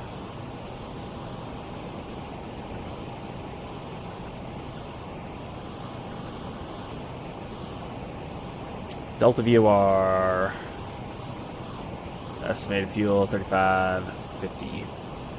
Still looking good on gas. Yeah, for real. That's one thing, you know, joked around about flying the work jet on here. I will say, like, this is super negative transfer for me in the C-21. Like, our avionics are so much different.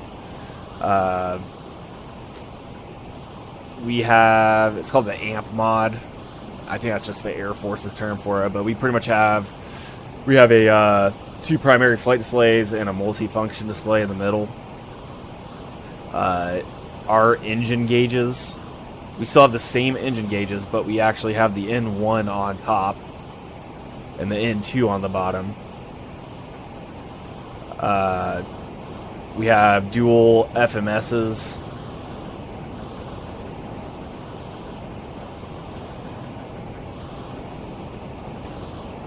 Yeah, it's very similar to this.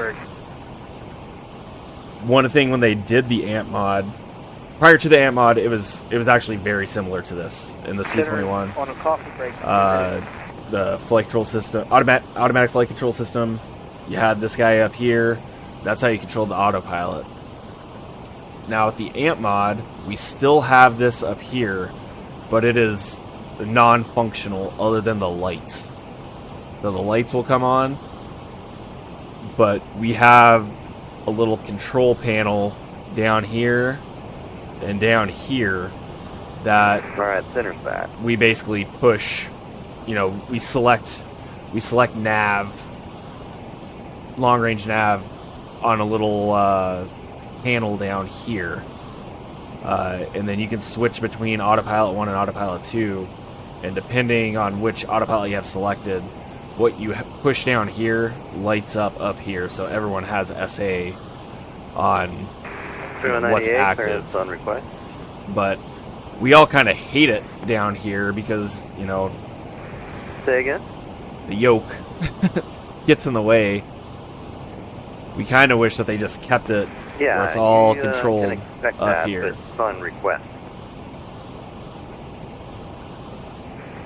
Guys, 3316. Wind is variable at 6, runway 27, clear for takeoff.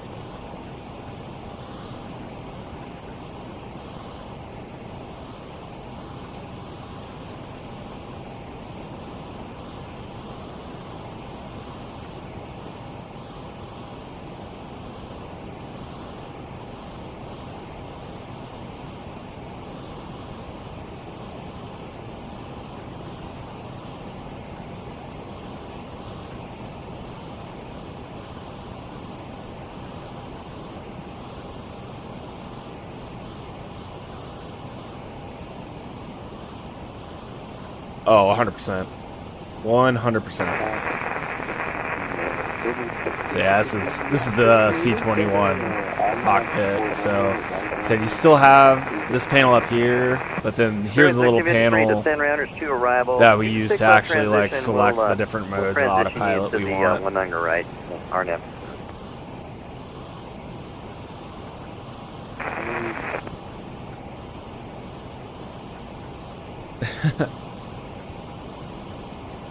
Can't be that bad. 39er Alpha.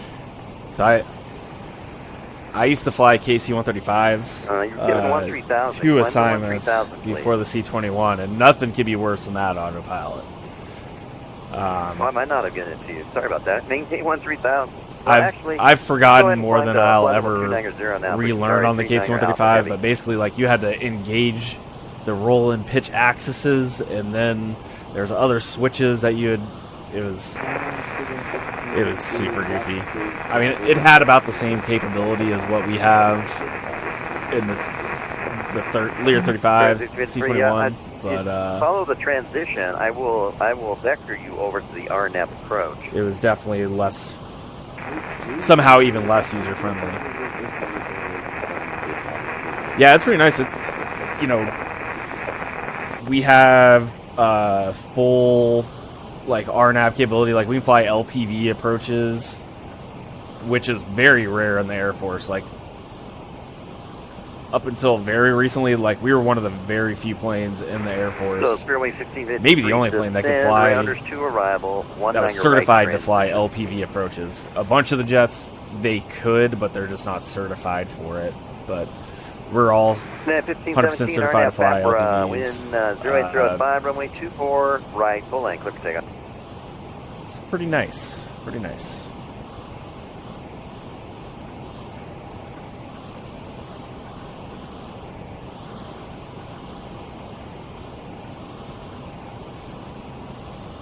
Aircraft calling, you are muted.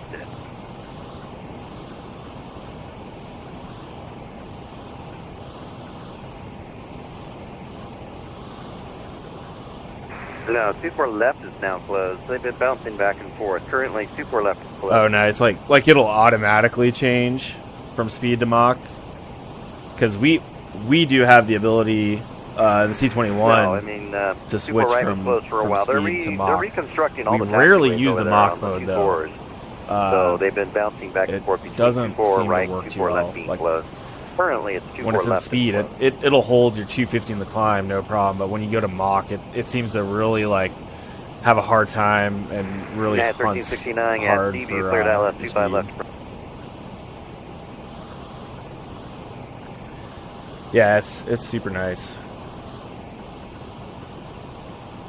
The LPV approaches. Bye.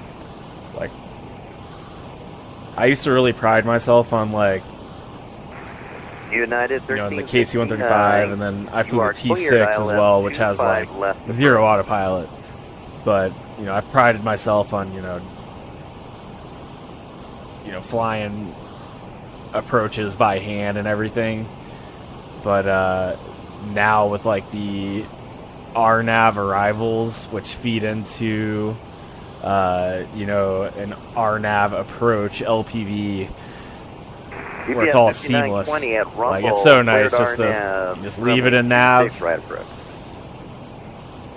and just fly the speeds. And JetBlue It just all flows into one another. IFR to Los Angeles on ground stages. We got a squeaker.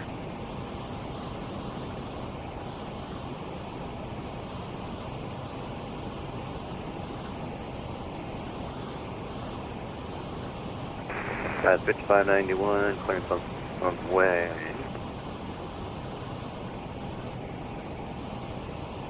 Alright, we're on to EKR.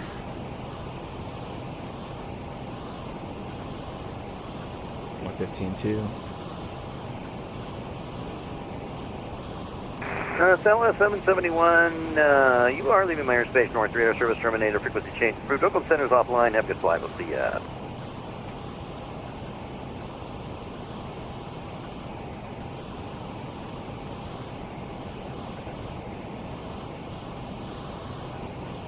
Oh, for sure. 248. Yeah, so, like, there's days we'll fly, like, Where you parked? 3, sometimes 4 legs, you know. Yeah, take us. normally no more than like 2 to 3 hours at a time. Our max duty day is 16 hours. Or it's actually 14 hours, waived up to 16 if need be. But yeah, after a day of flying this thing, I'm gassed. And I used to fly T6s where we were up there pulling G's, doing loops, Las Vegas. strapped in with the G suit, helmet, oxygen mask, and everything. And At 84, 26 right, taxi via Charlie. we'd fly that twice a day, 5 days a week, and never was as tired as I am after flying this thing. So yeah, using automation is nice to kind of take a little bit of load off your shoulders. 1517 direct Clipper. I'm gonna go check on my kids real quick. I'll be right back. Flight level 250. Correction, 250.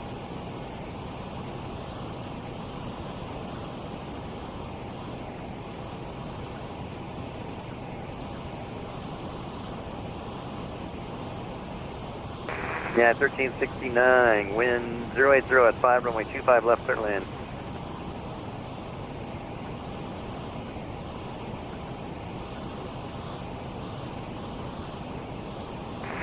Yeah, 1369, wind 080 at 5, runway 25 left, clear to land. 0420, Hotel Echo, Lima Airspace, North Radar Service terminated. Frequency change approved. Oakland Center offline, switch to advisory, have a good flight.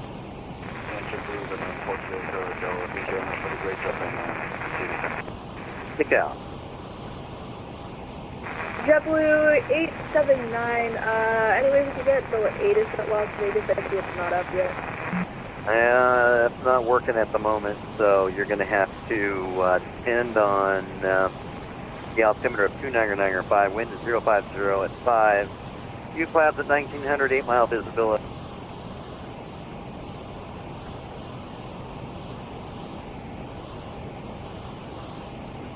Then your PDC, check it.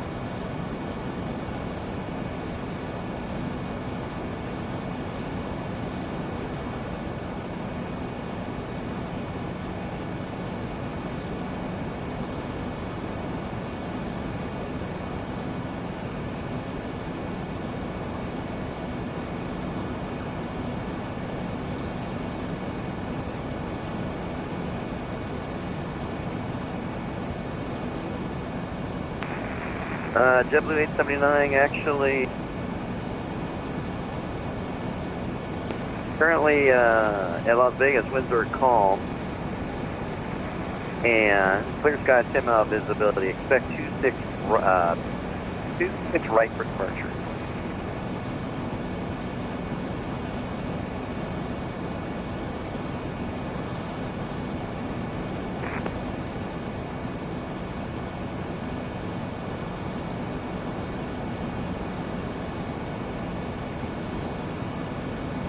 Los Angeles Center, good morning, American 2053, flight level 200, 17 miles southeast of G.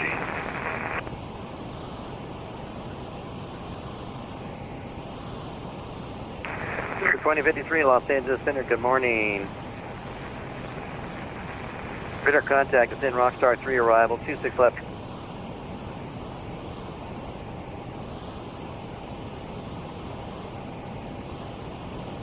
The Denver Tower now.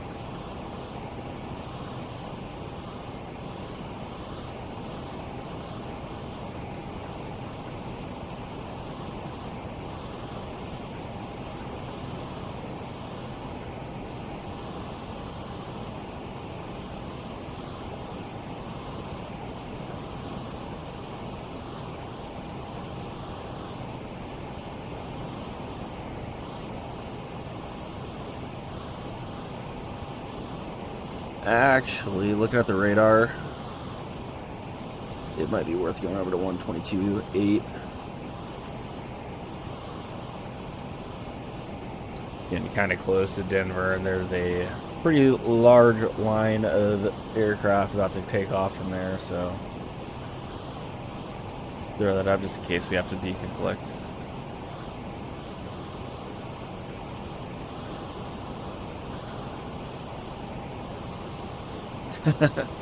I can believe that.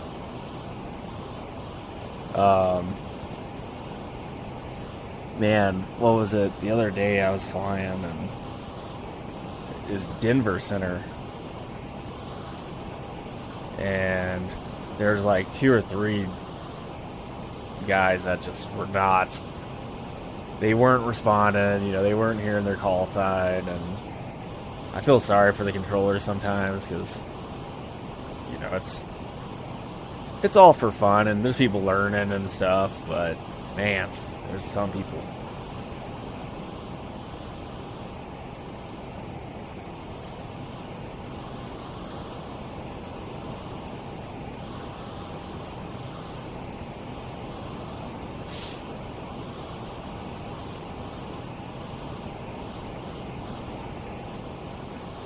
You said in your guys' Learjets you have the GTN750, so this.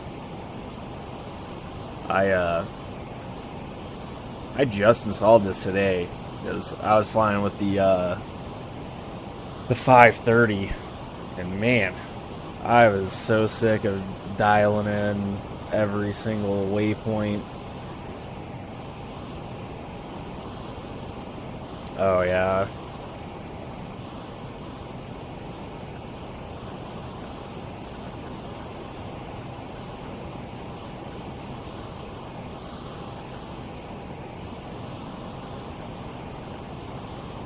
Yeah, this is my first time flying with this, and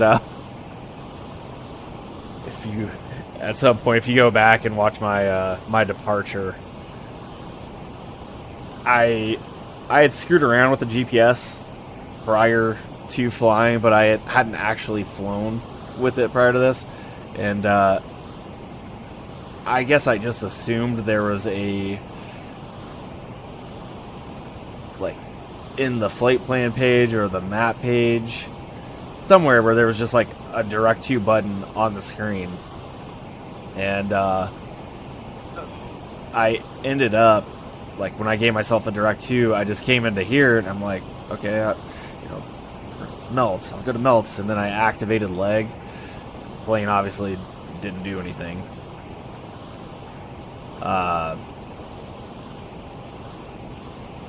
Long story short, it took me too long to figure out the direct to button was right here.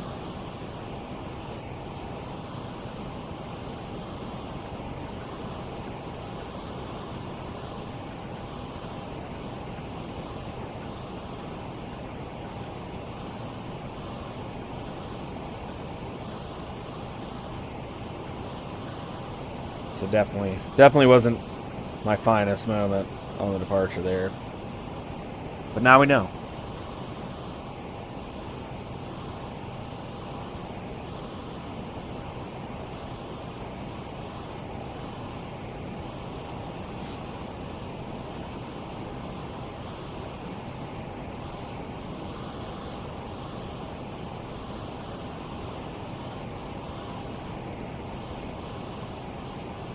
Also wasn't quick enough on the draw to disarm the thrust reversers prior to 200 knots. Like, man, that's bad. It's not good. Not good. But that initial climb out of the jet is very, very task saturating, and trying to fly at single pilot ops in game is difficult. So I obviously cut myself a break.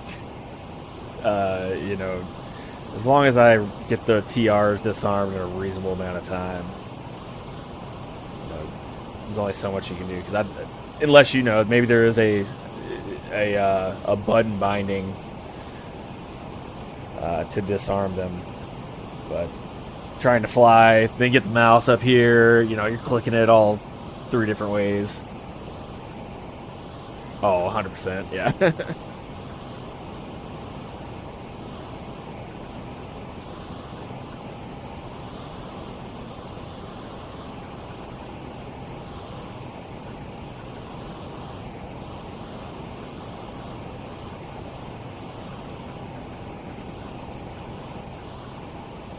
Yeah, it's definitely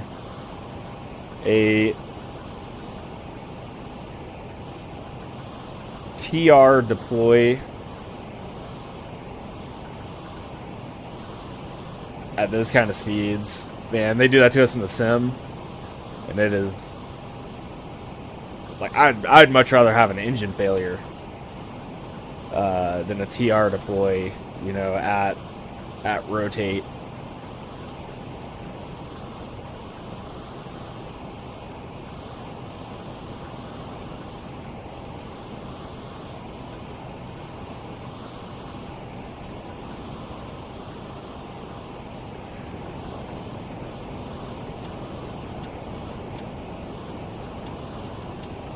I got about 100 pounds left of the tips, but I'm just going to go ahead and start transferring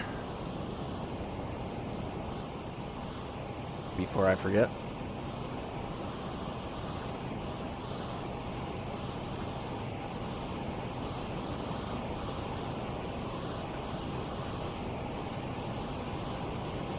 Yeah, I looked for it too, and I didn't see anything.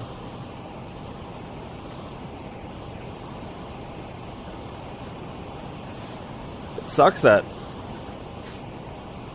Microsoft Flight Simulator's control binding system is so god awful.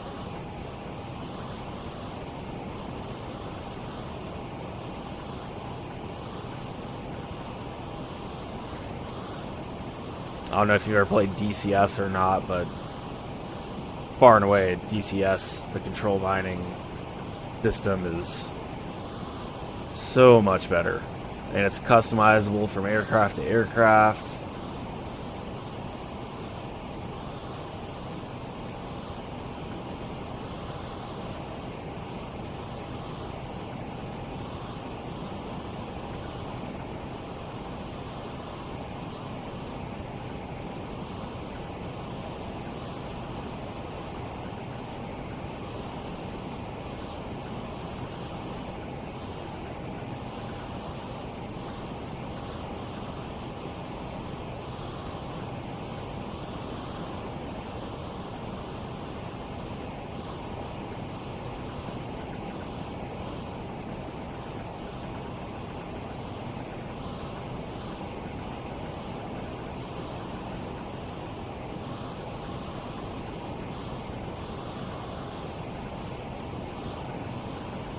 Western Colorado now.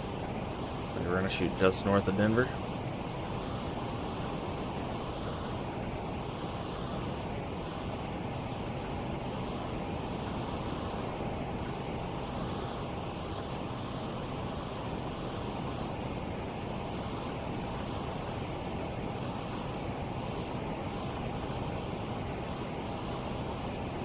Oh, nice! You guys get to do engine out stuff in the plane.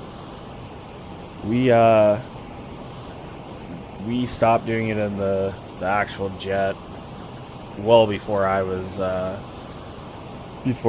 in it. We had, on the Air Force side, had a couple of accidents during engine out training and had some issues there.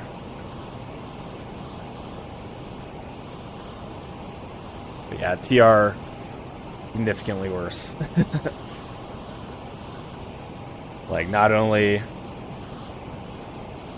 engine failure, you've lost thrust, but with the TR deploy, you get that extra drag. It's not good. Kind of our standard operating procedure in that situation is to just shut the engine off if that's to occur.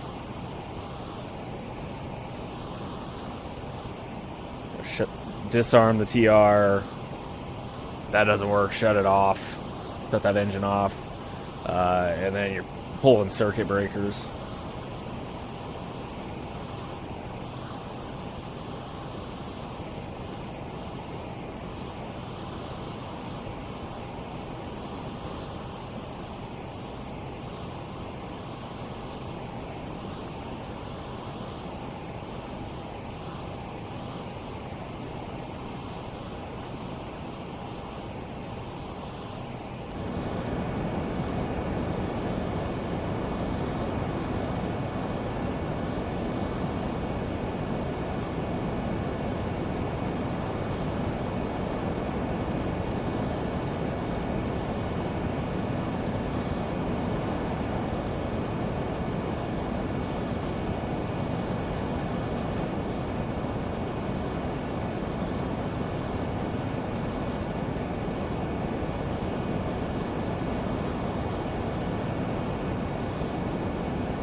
nice. So that's one thing we learned at our sims. So we go to flight safety in St. Louis for our sims. And they actually have a specific C-21 simulator there. And all the guys that run it, they're prior Air Force and stuff. But with flight safety, they ended up going to, you know, a Learjet 35. It's in Tucson where they went. I forgot what's about, but they basically do civilian Lear 35 training and stuff. And we only have like 5 or 6 what we call boldface emergencies, which those are like memory items. And they were like, holy crap, like on the civilian side, you guys have so many more memory memory item checklists that you guys have compared to us, like, you know, the TR deploy. I forgot what the other ones are that you guys have that, like, there's no mention of it whatsoever in the C-21 manual, if you will.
Any other weird stuff we have on the 21.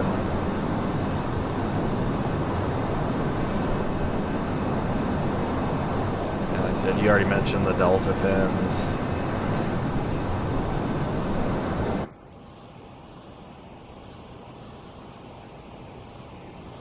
We have a TACAN.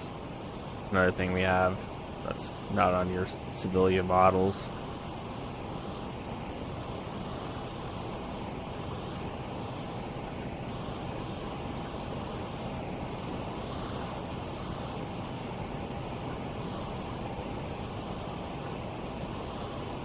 Yeah.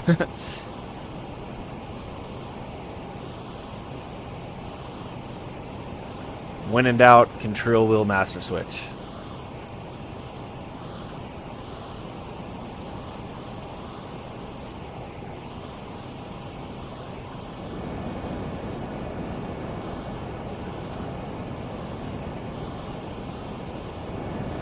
It is a thin enough layer. I'm not going to kick on any anti-ice or anything like that. I don't see... Let's see if there's any icing reports.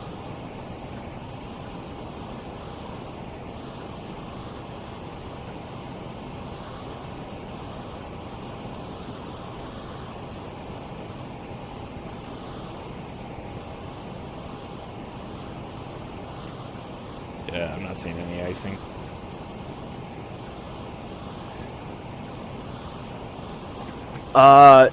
It doesn't increase our max gross weight.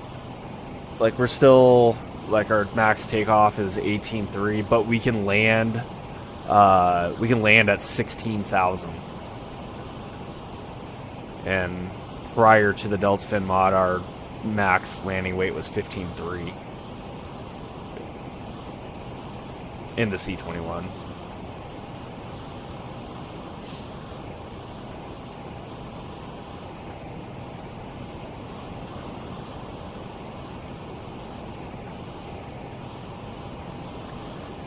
which again, like I never flew prior to the Delta fins, but there's a ton of times where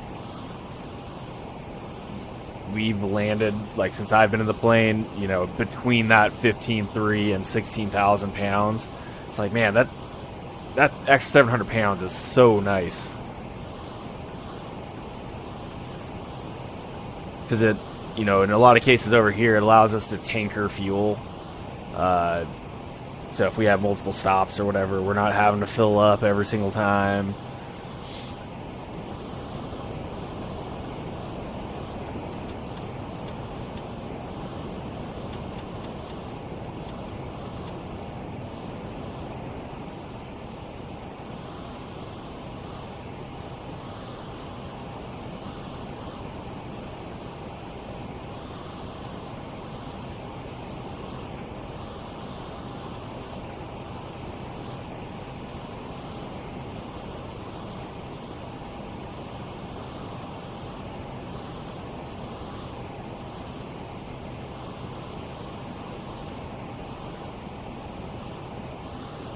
Yeah, that makes sense. For you guys, where the company's paying for the gas, I could see where they would want to save on that where they can. The Air Force, I'm not paying.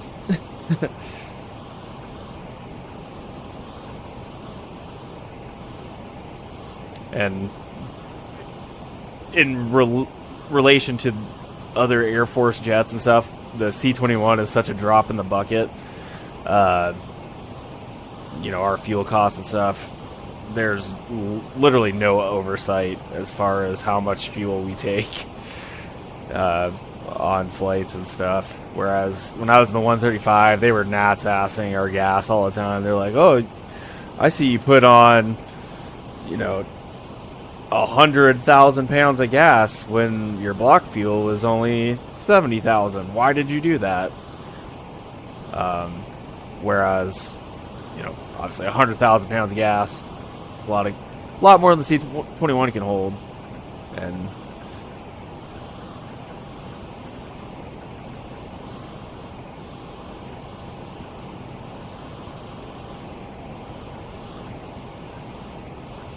we're just passing frogs to the north of Denver.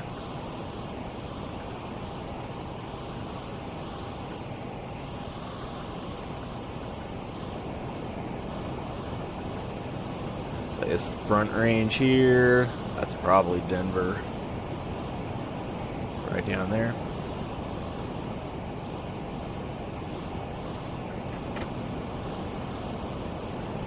But it is funny in the C-21. We have in the Air Force, C-21 isn't a jet that you like get into and like can stay in your entire career. It's usually just like you get it for 1, maybe 2 assignments.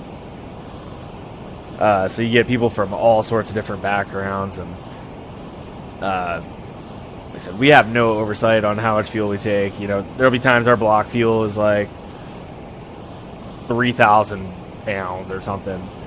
Like, all right, sounds like wings and tips. So we'll put, you know, an extra 1,800 pounds of gas on, and nobody's asking questions. But then we have certain people in the community that they still like Nats asset themselves, and they'll put the 3,000 pounds on, and then next thing you know, they're, you know, declaring min fuel coming back into Ramstein or whatever. It's kind of funny, but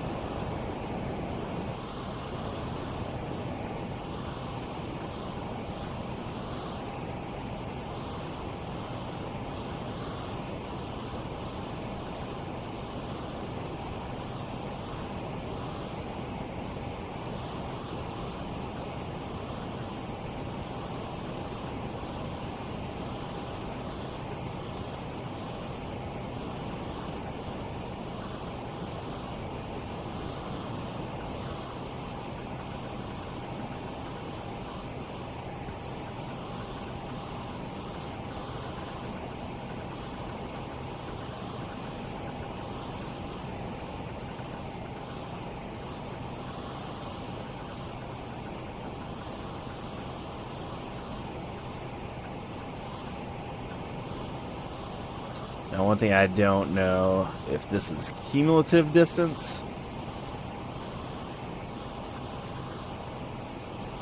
Let's see.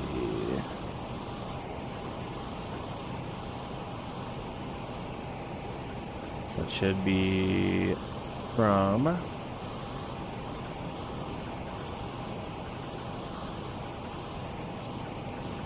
North Platte to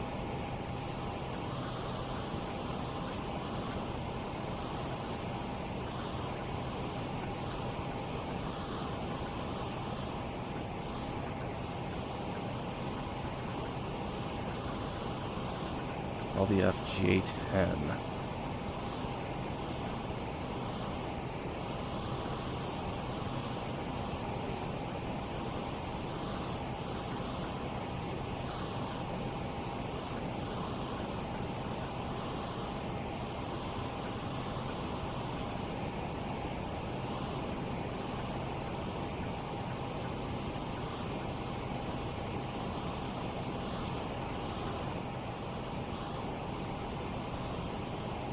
Oh, that's kind of funny. J10.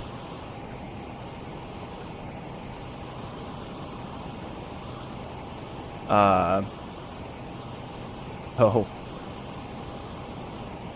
This is kind of awkward, but I'm filed. Frogs J56 to Ridgie. And then LBF J10 DSM.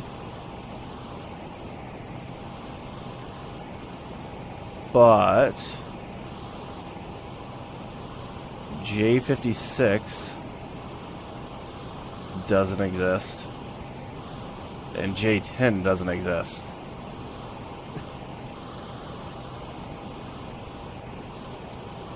So this is one of the moments where not having Navigraph is kind of screwing me. So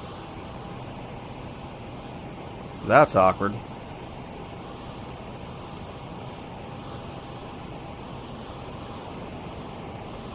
Seattle to Charleston. You did that one stop, or like no stop, direct Seattle to Charleston. Holy cow.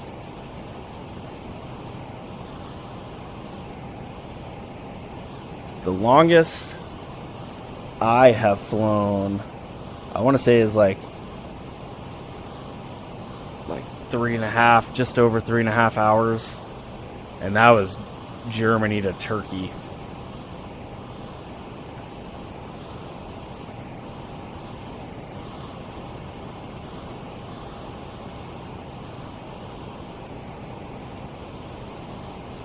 Be right back.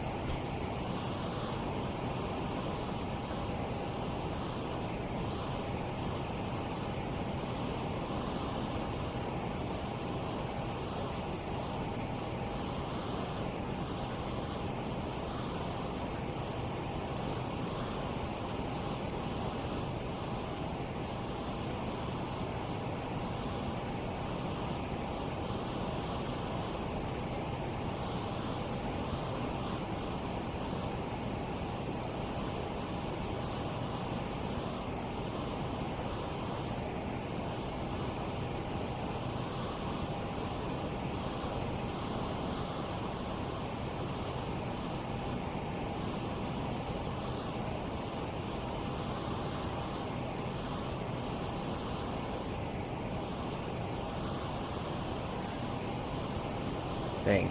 Yeah.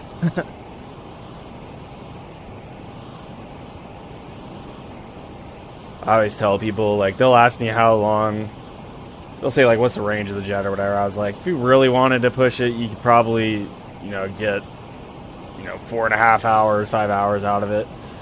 But any longer than about 2.5, 3. Or really 3. I'm just ready to get out of the plane, stand up.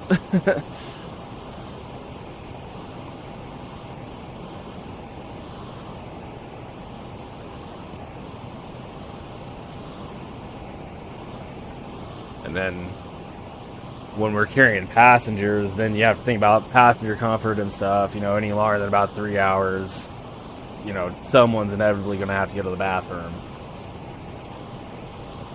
Which we do. We do have a toilet on board, but if you use it, you're going to have an audience.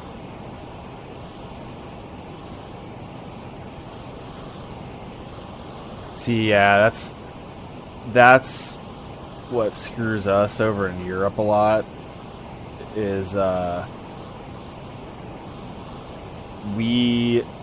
anything over 3 hours en route, we have to file an alternate. Like, that's an Air Force reg. Anything longer than 3 hours outside of the United States, you have to have an alternate. And so, yeah, we could fly a lot longer, but, you know, when we're flying to Turkey, you know, the nearest suitable alternate from where we're flying to may be like another hour away. So then you're carrying that gas. So that's kind of, I'd say that's what hampers our range more than anything. Oh yeah, I bet. I didn't realize I had knee pain until I started flying this. Like, it is incredible how uncomfortable that cockpit is.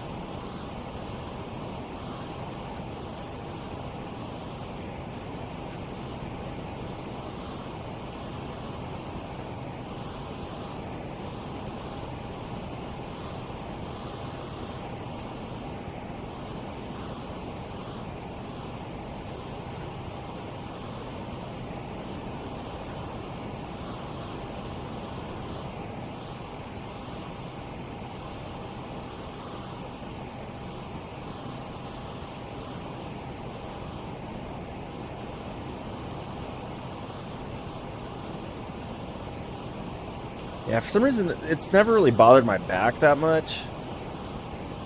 I know a lot of people complain about it, but for whatever reason, it doesn't kill me too much. It's just my knees not being able to, like, I'm 6 foot tall, which in the grand scheme of things isn't even that tall, but like I cannot fully extend my legs, and for whatever reason that just locks my knee up.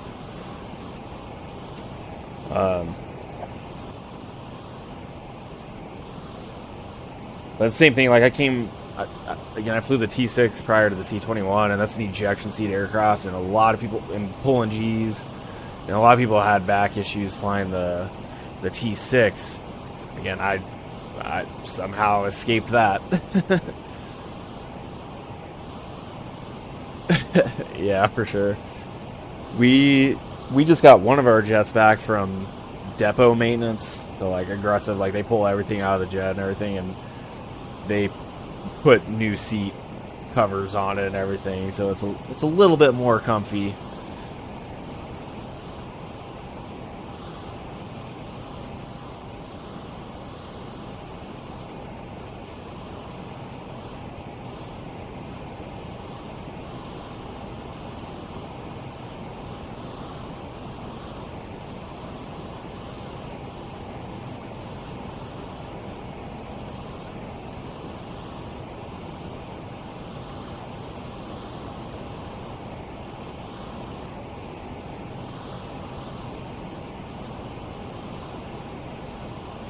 Probably a little too far out for that VOR.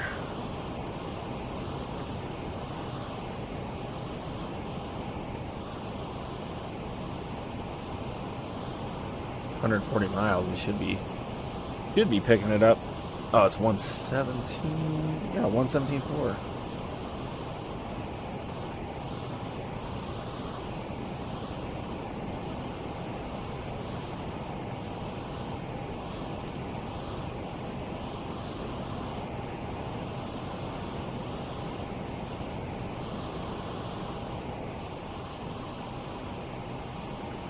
And say the frequency on here.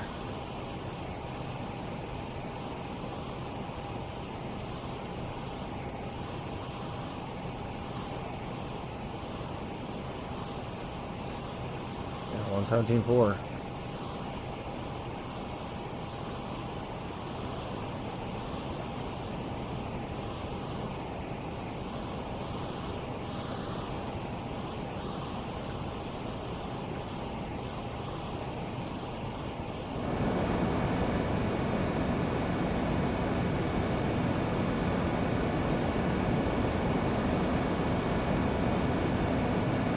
Here's another T21ism.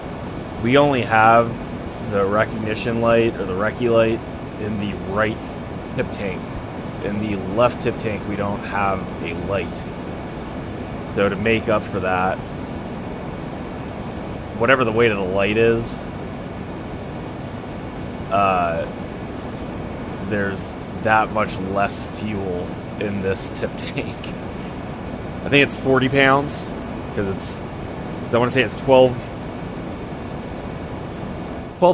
pounds in the left tip and then 1175 in the right. Yeah, so 1215 in the left, it's 1175 in the right.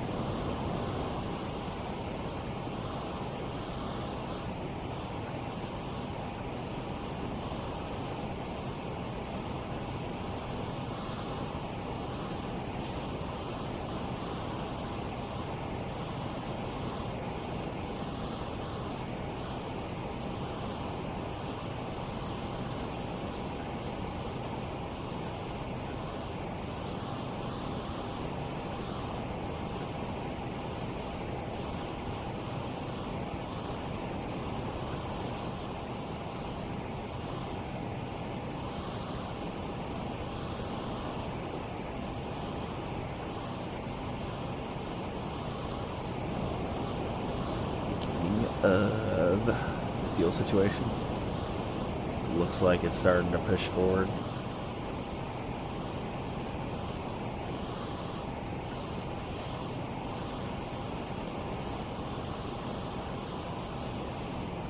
Yeah, and I don't even know if that's accurate, like as far as the volume of fuel in the tanks. I don't know if it's the same or, but it actually is labeled on the little gauge down here. Like we have the same exact gauge, but it says 1215 and 1175 on our gauge.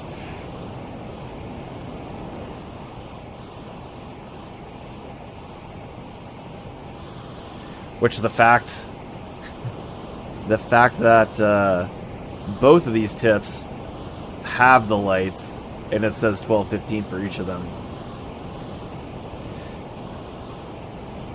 The Air Force's math tells me that they should say 1175.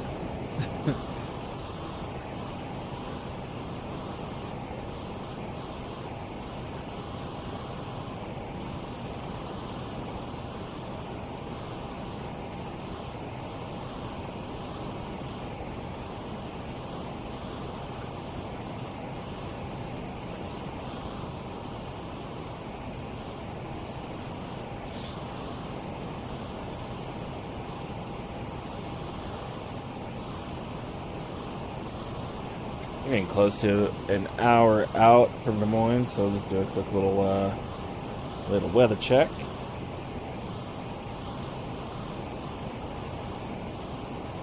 Des Moines weather, winds 360 at 8. 10 miles is view at 25,000.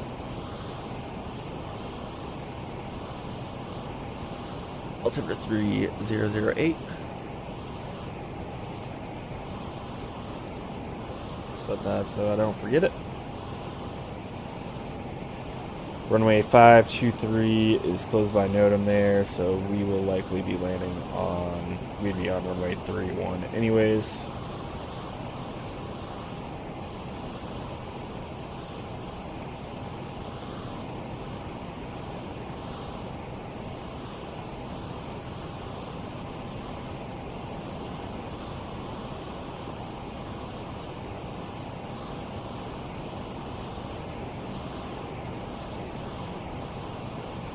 Land by the ILS-31.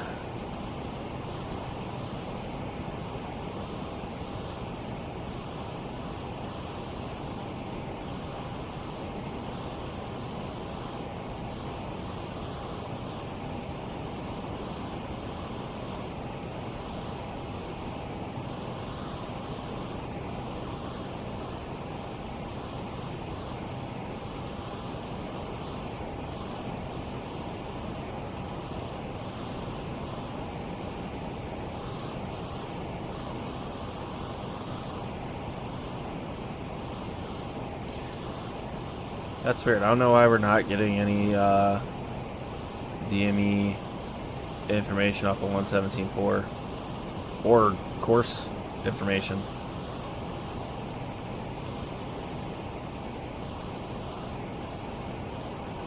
It is shown as a VOR DME.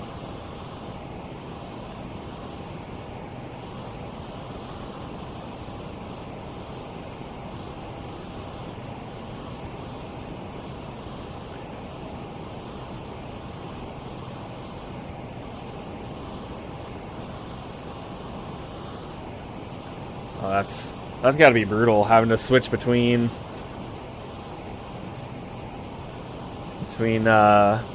instrument layouts and everything. Like I said, I get enough negative get enough. Why is my mind blinking out on me? Negative transfer, just going from this to our setup. Couldn't imagine having to fly multiple different setups. Now, each of our jets has its own unique quirks and stuff too. You know, you got certain jets where, like I said, you got to put the 2 units of right aileron trim in. Then there's other jets where one thing's not, you know, the right side autopilot is goofy or whatever, you know.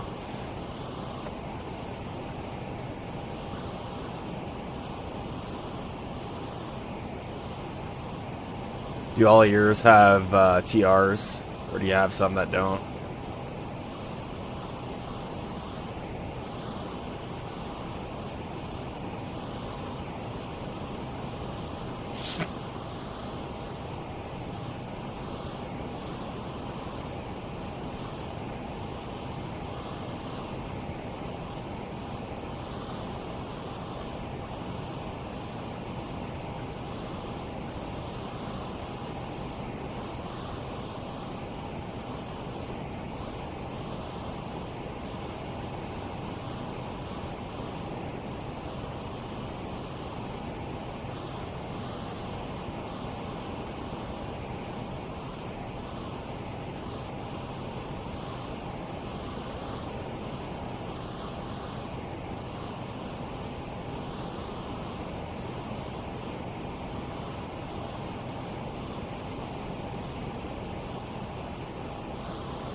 Gotcha. Are the Arancas, are those, I don't know how else to describe it, are they the ones where like the cowling kind of just slides back? Because we have the TR 4000s on the C21. The old D Howards.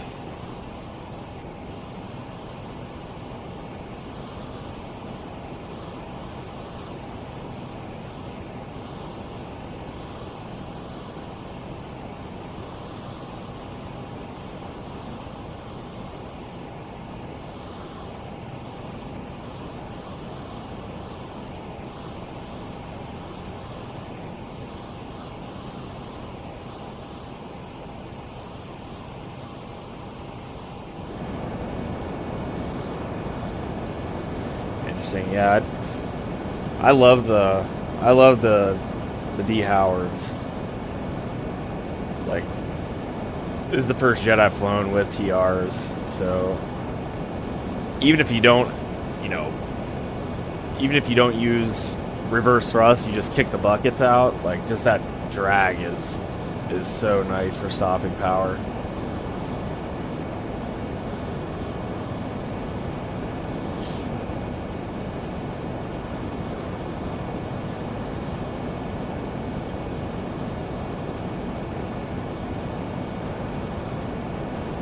Yeah, I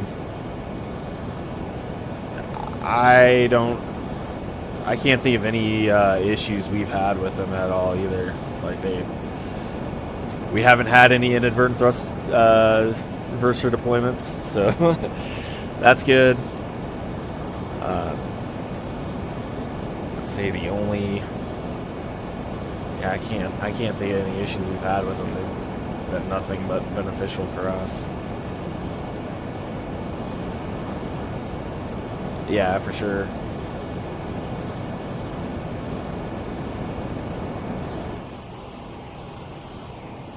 Or was it like 1 to 2 deployments, or deploy and stow cycle?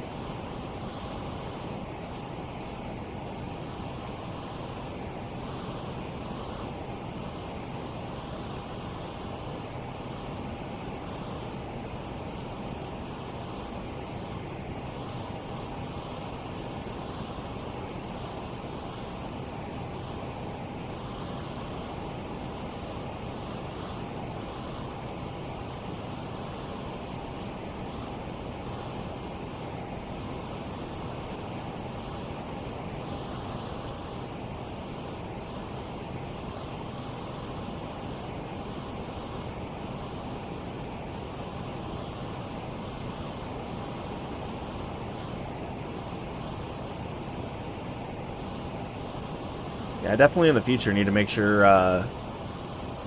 I cross-check what sim brief gets me versus what is actually still what actually still exists, because I don't have a Navigraph subscription or anything, so like my my nav data is out of date on sim brief. So I'll usually go in there and like just double check, like, hey, like, does this departure arrival actually exist anymore? But for the route of flight today, I just didn't double check that, and I am flying. I'm filed to fly jetways that don't exist.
Yeah, definitely not going to be able to tell if that empty light comes on.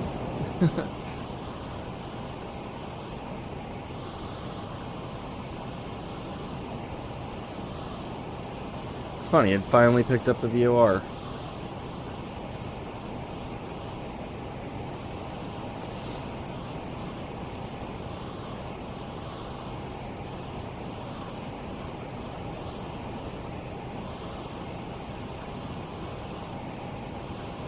Alright, so Des Moines, CTAF's going to be 118.3, so we'll go ahead and just throw that in the backup.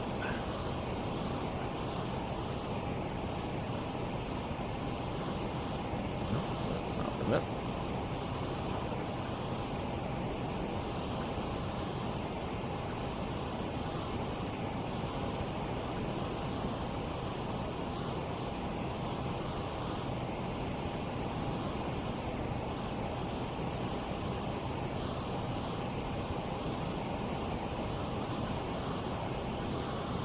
Man, that's really annoying.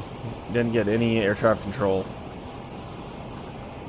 Maybe Des Moines approach will hop on last second.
North Platte VOR suck. Might as well just switch over to Des Moines now.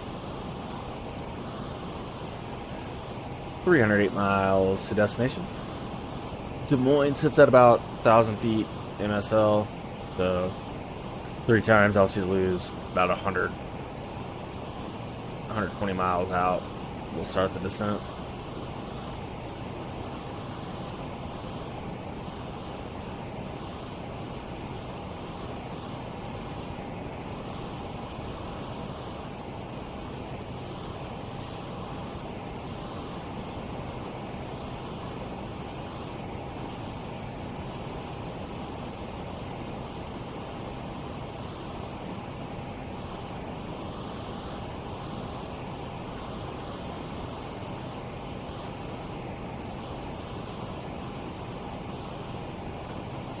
So, in case you're wondering, next week I'll be flying up to New Hampshire.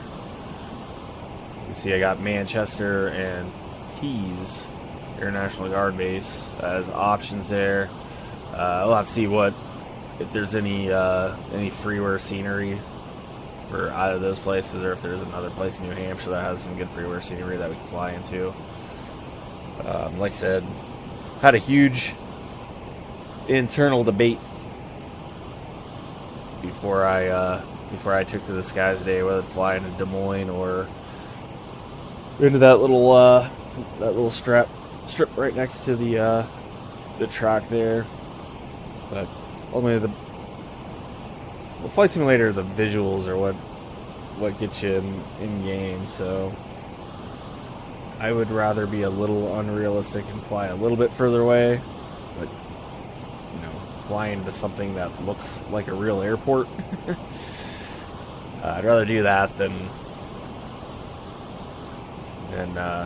be true to flying exactly where I would actually fly in real life. So we'll see what's available. But right now is as good of a time as any to see if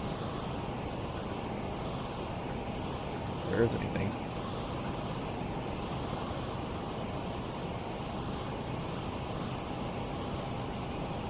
So we're on Flight Sim TO now.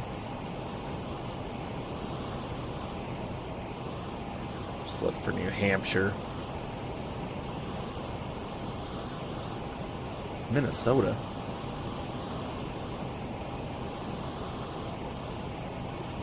Let's go Manchester. With this, we're going to get a million England ones. Yep. There's Manchester, New Hampshire. City scenery.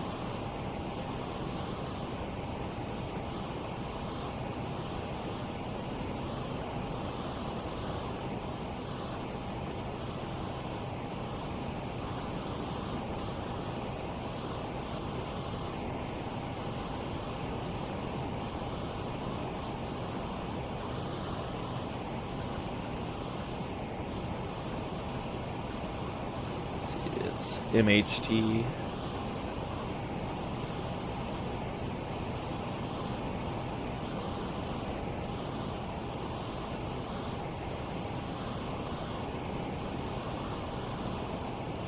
Nothing.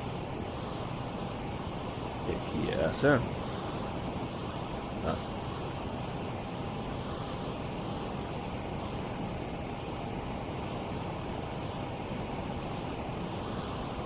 AC-46. That ain't helping me.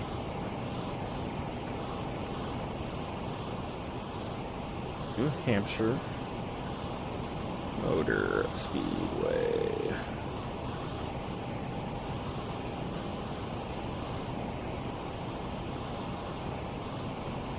Jeez, look at this place. Holy cow.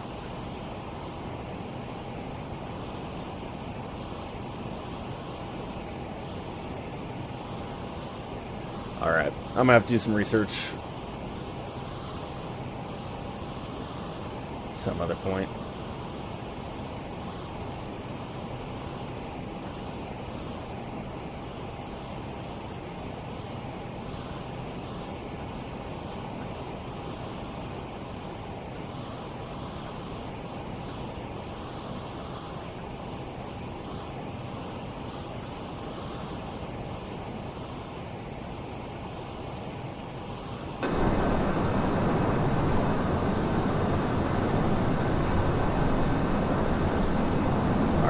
check on the kids one more time prior to the descent.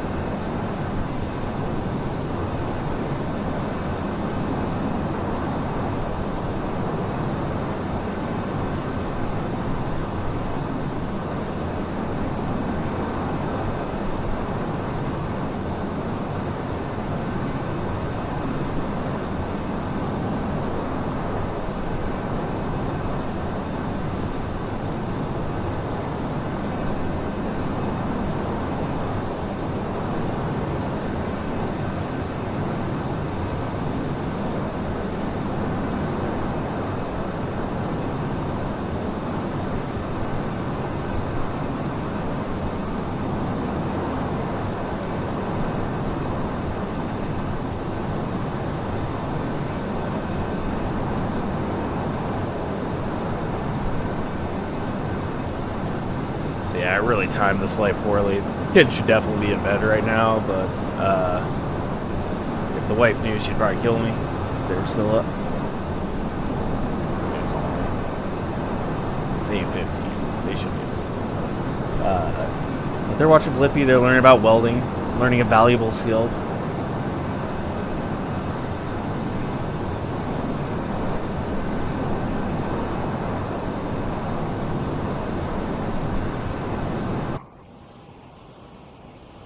Apparently suck at math, because when I started this flight, I, for some reason, thought I was going to be landing at a point where it'd be reasonable to put them to bed, but I was wrong.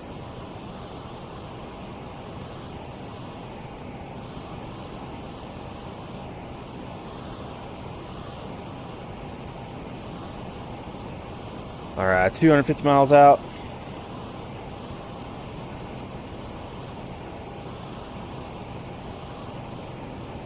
Got some slightly updated weather. Wind 020 now. So what's that? That's 90 off. 70 degrees off.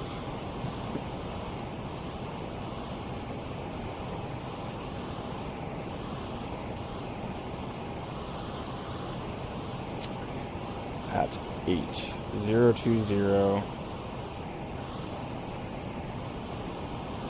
At 8. I might land on runway 13 because it's a little bit of a tailwind.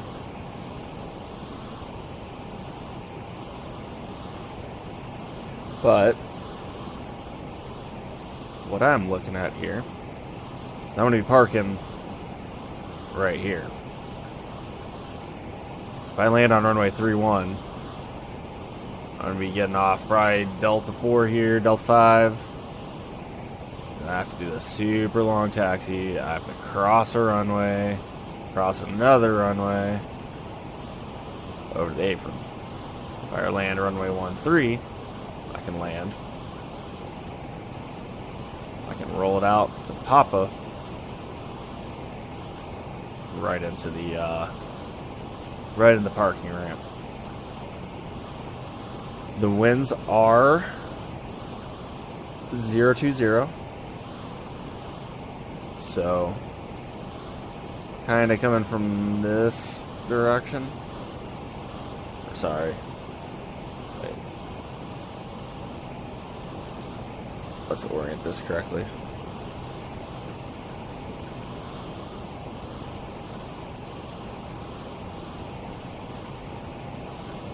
So 3-1 from somewhere in here, this direction. 90 off.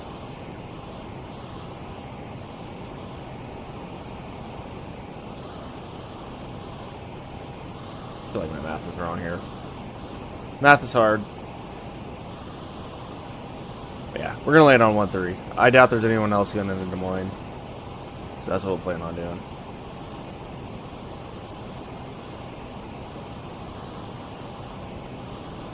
If I have to flex, I will.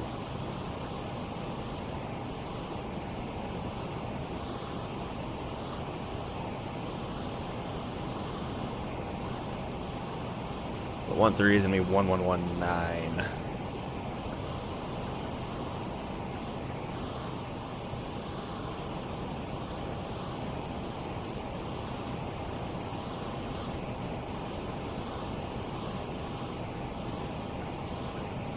So yeah, for the time being, we're going to land ILS runway 13 at Des Moines. Frequency is 1119. We have that in. Final approach course will be 131. I have 9,000 feet of runway available. There's no arrival, nothing that leads into it, so we'll just vector ourselves. We'll be at or above 3,500 until 15 DME, at which point we can drop it down to 2,600. We got 8 miles to lose 900 feet, so we'll plan on doing that. And then we'll figure 2 miles prior to the path, and we'll be going down to 1122, 200 feet high above touchdown. Unplanned misapproach, we'll climb to 1,600, then a right turn to 3,000, direct to the Des Moines Vortac. Then on the 254 radial to middle and hold. You got MSAs to the north and east, 4,000, to the rest, the west and the south and east, 2,800. Do 20 flap landing, and then, like we mentioned, we'll roll it out to Papa here. Yeah, we'll roll it out to Papa, take a right into the South GA apron.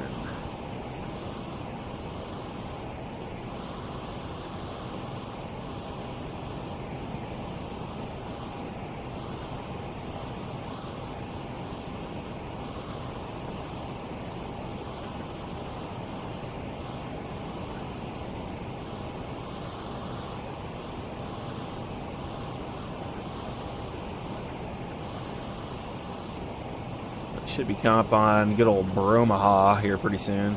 Probably that out in the distance.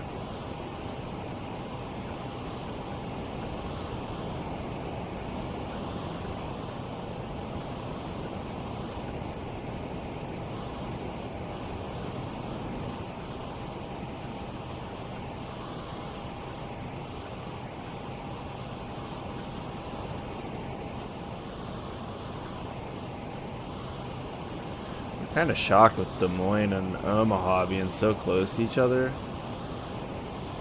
There's not stars into Des Moines.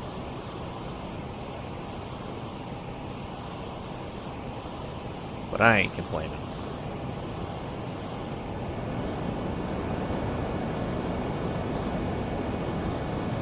Just heard the kids running around, so I'm gonna hop off. See what they're doing.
We're at 180 out. So I'm gonna start thinking about the descent.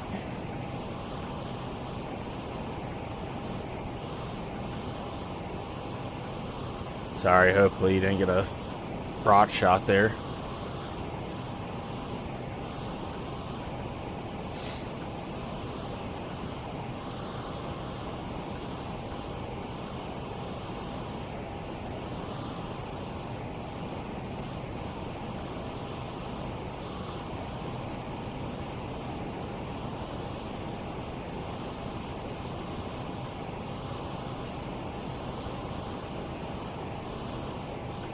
Okay, that fuselage fuel has to be empty by now. Yeah, we'll go ahead and kill it.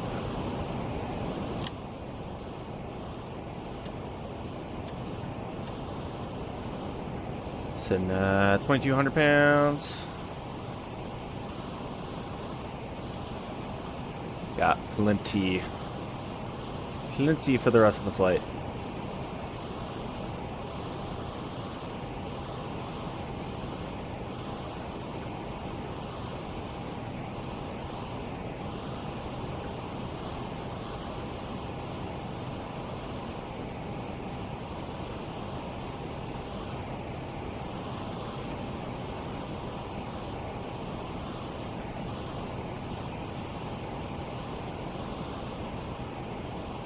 I don't know if TFE and Tip Tank's still around, but I feel like the pressure's on for this one.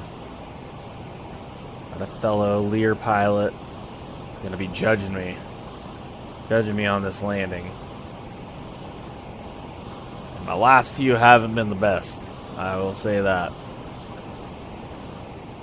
Actually flew yesterday and had a couple of greasers, so I mean, as long as I'm doing it good in the real world, that's what matters. That's what's paying the bills.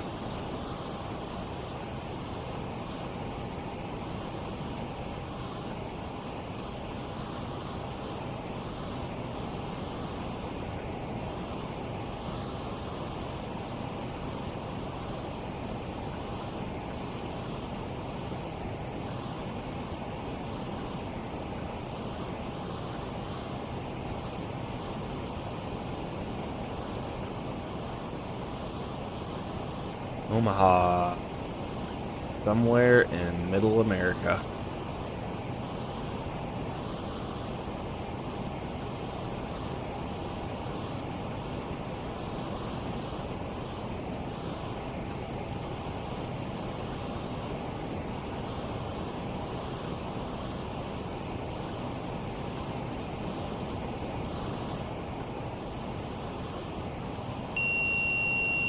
So 4,000 in for the descent.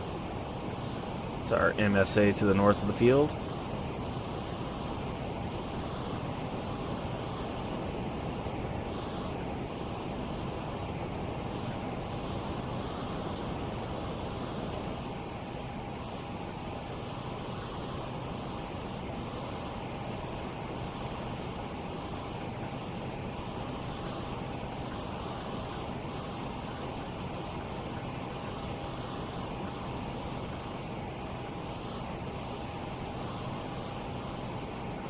Transition do we want to pick here? What makes sense? Waddy.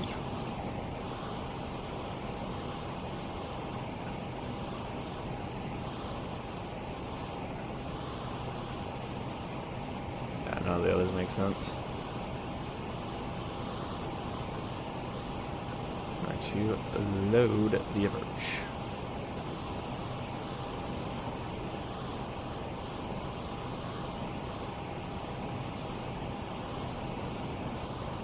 Absolutely, yeah.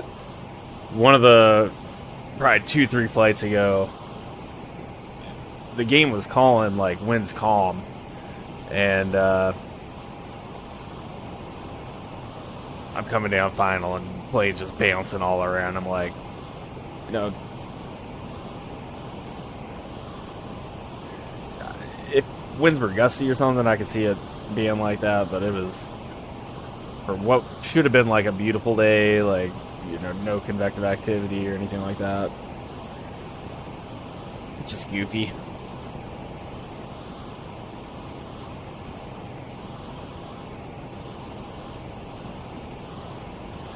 Alright.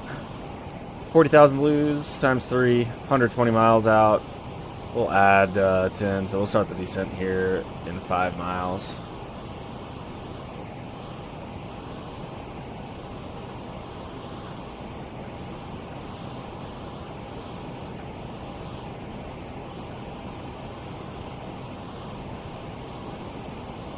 $4,000 set and arms. Exhaust mode off.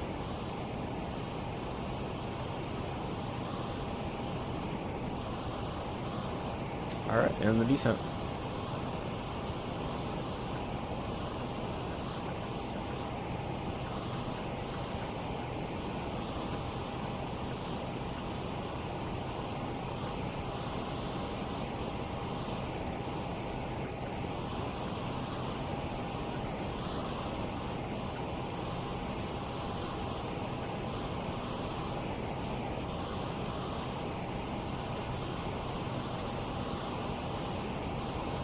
Yeah, that'd be nice.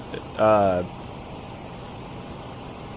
that you mention, if that's the case, that there's no way to adjust it for each airplane, it definitely felt like, you know, flying a Cessna on a hot day is what it seemed like. And every once in a while you get some bumps and stuff in the Lear down low, but I remember flying Cessnas and stuff, you know, during the summer you'd cross a asphalt road and you'd bump. It's a plane so small.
Go ahead. Start doing some descent checks here. Not gonna need any anti-ice. Throw the igniters on. Let's get these on preemptively. Seatbelt signs on. Down to about 1,000 feet pressure altitude.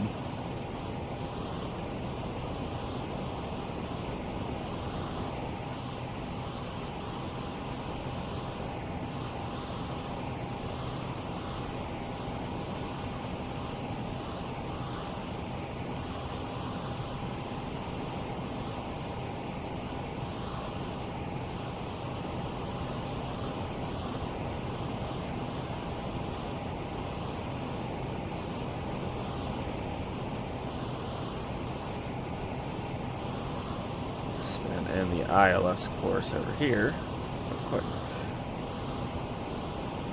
So I don't forget.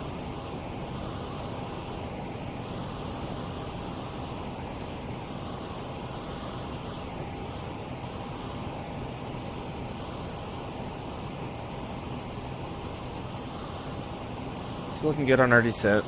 Got 32,000 to lose. Got about 100 miles to lose it.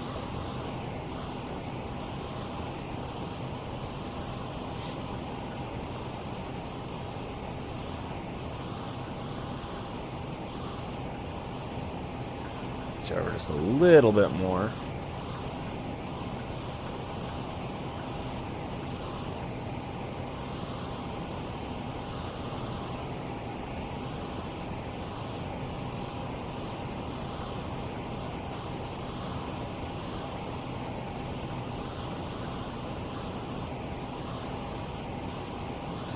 We are landing on runway 13, so we want to get down a little bit earlier since we're kind of heading straight into that runway. So I'm actually going to pitch it over maybe just another degree or two.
For Omaha Airport. Flying over. That's it right there.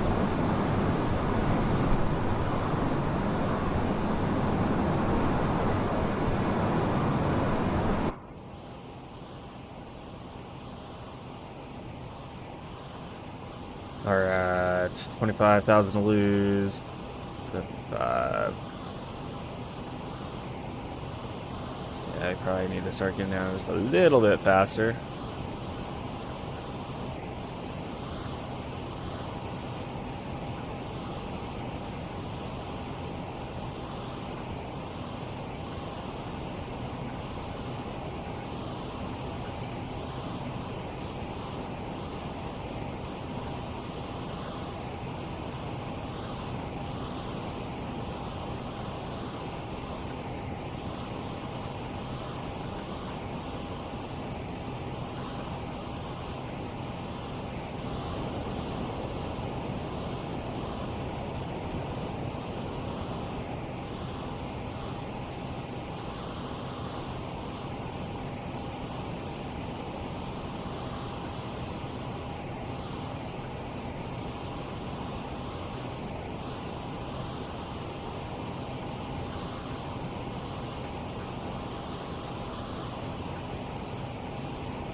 Alright, coming through 18, so we'll go ahead and set our 3009.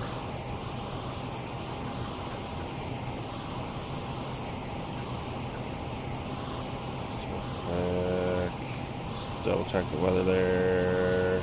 3007 now.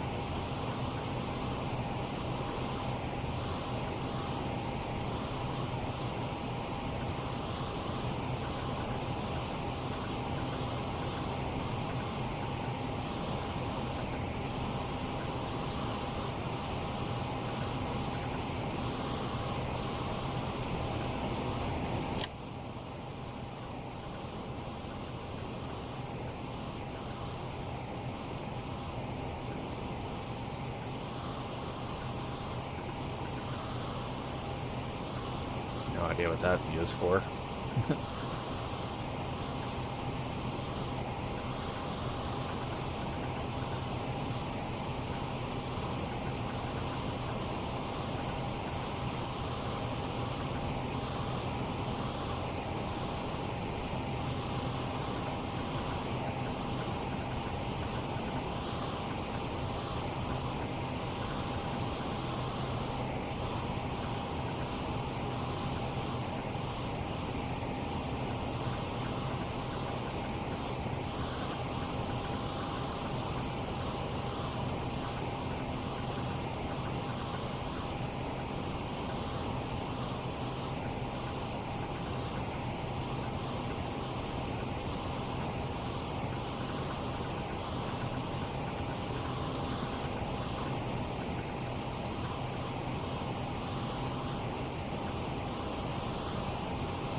Minneapolis Center's online. Nice. 113.4. 113.4.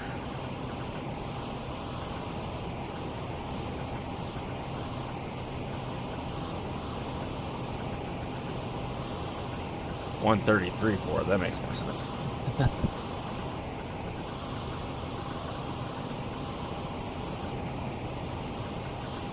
Alright, coming up through 10,000, below 250. Contact Minneapolis. Minneapolis Center, FERDA 19s in the descent, 10,400, into Des Moines. FERDA 19, Minneapolis Center radar contact. Des Moines altimeter is 3007. Click the visual approach, runway 31. Copy 3007, and we'll anticipate the visual runway 31. I knew that was going to happen. As soon as I wanted to cheat the FERDA 19 system. is going to maintain 3000, flight present heading. So maintain 3000, present heading for the 19.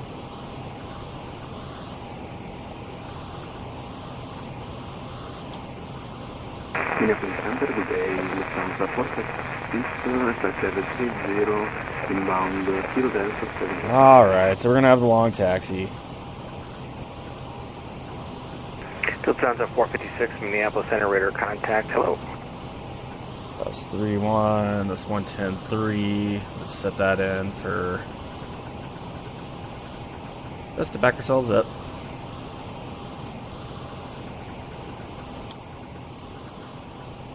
It's going to be 311.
Someone on V-Pilot just asked me what FERDA stood for.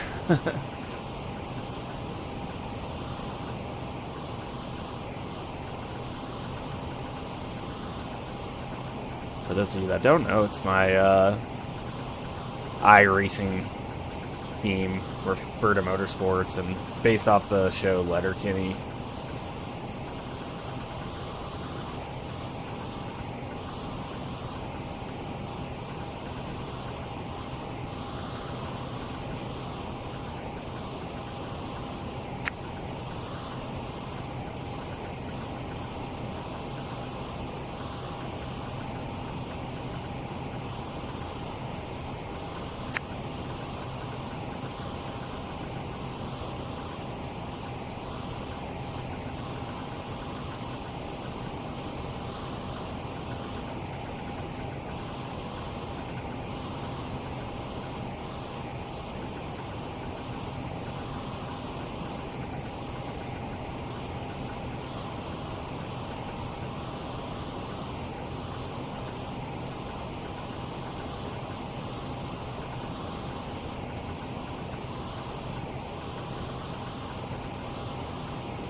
should be seeing the airport here anytime now. Florida 19, Des Moines is at your 12 o'clock and 20 miles. Just let me know what's going to field inside.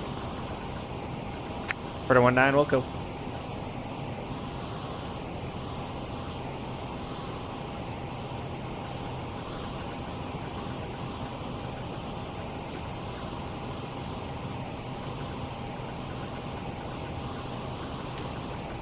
Yeah, I might do that.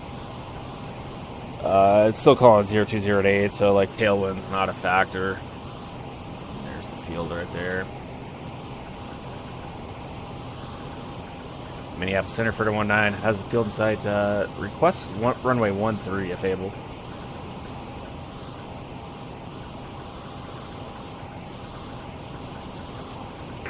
Florida 19, clear for approach runway 13. Cleared visual runway 13 for the 19. Thank you.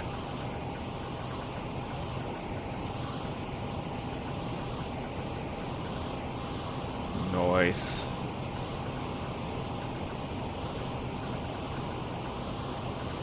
So let's throw this back in so we can have a little bit of essay on the ground track.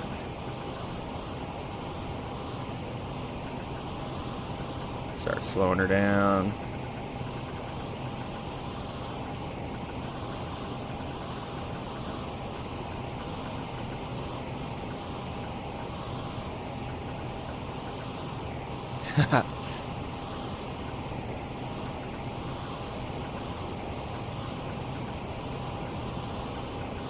So that's gonna be 13 right there. It's kind of in the fuzzy, non-loaded scenery right now. Let's go ahead and get on down.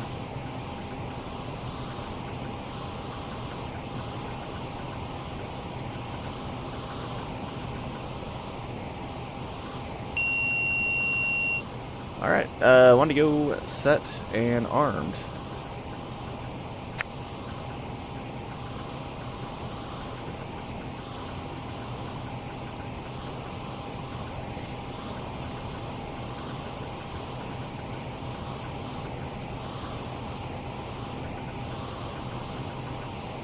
Really short final.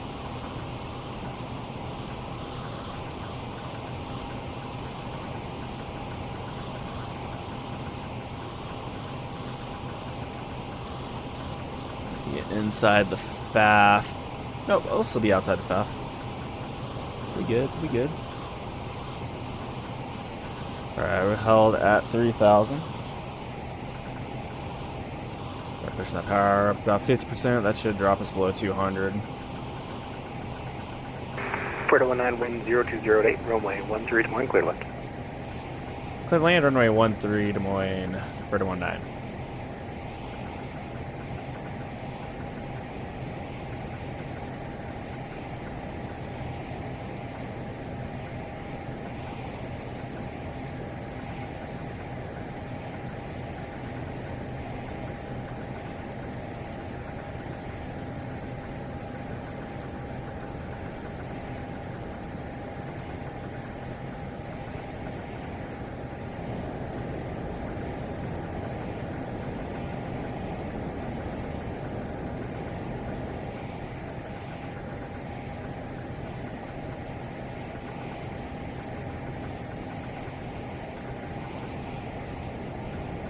Let's go ahead and good speed.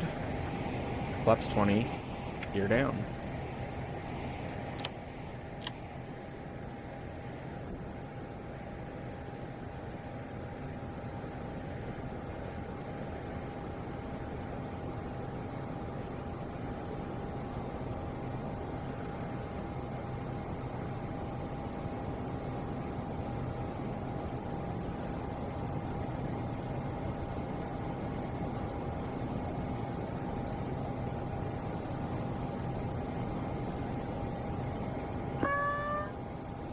Kill the autopilot.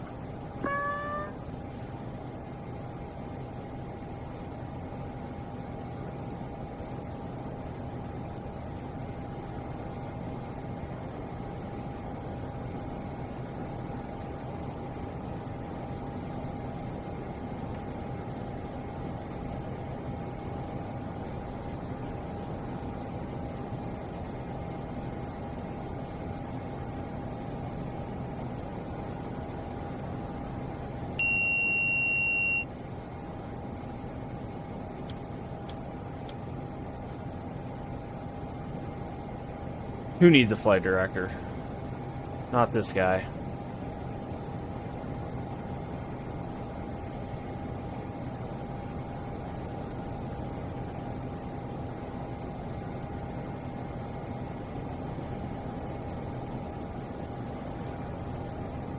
Yeah, hopefully Minneapolis Center, he'll appreciate me switching to runway 13 as well, because those taxi instructions would have been brutal. Crossing 2 runways.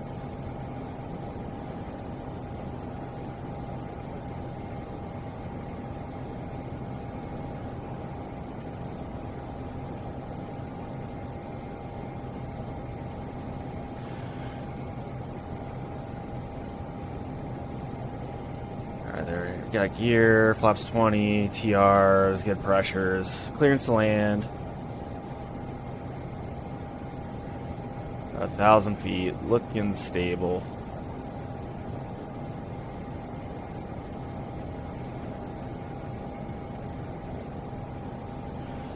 See, it's super bumpy. I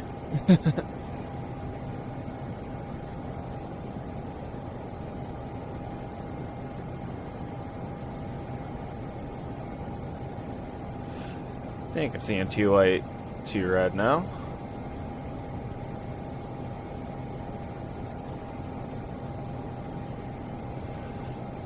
Should be a little bit of right rudder, left wing down.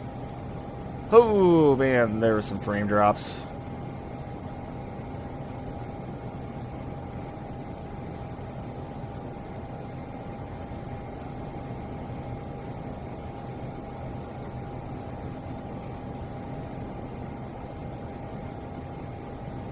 Just got a chip whistle warning. We're visual, continue.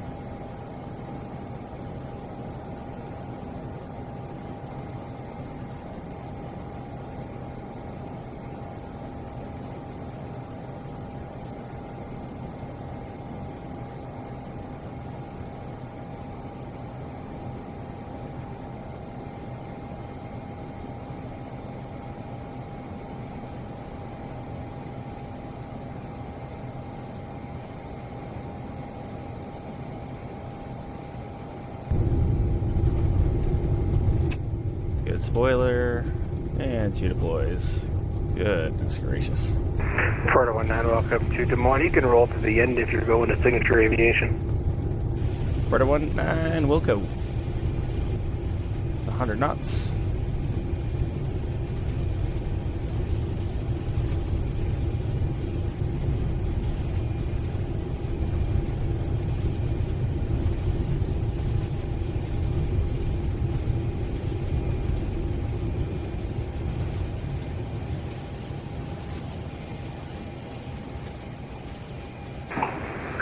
Airplane Center, good afternoon, Delta 469, flight level 320. Delta 469, Minneapolis Center, radar contact to low.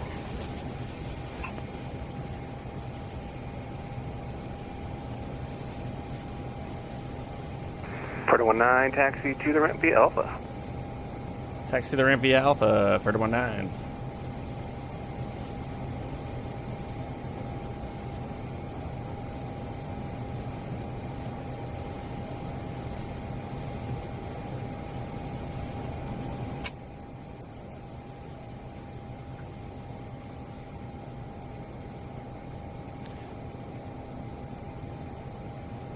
Yeah, the way this thing handles on the ground, like after landing rollout, and just the amount of turbulence, like just on short final, it's abysmal.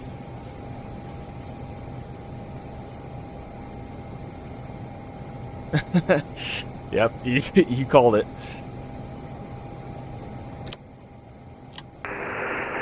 Minneapolis Center, Southwest. I believe I do. I updated it like last week. Southwest 776 requesting clearance to St. Louis IFR. Southwest 776 Minneapolis Center cleared to St. Louis International Airport. Radar vector is 4H, then it's filed, maintain 5,000. Expect flight level 290, 10 minutes after departure. Departure at this frequency, squawk 6713.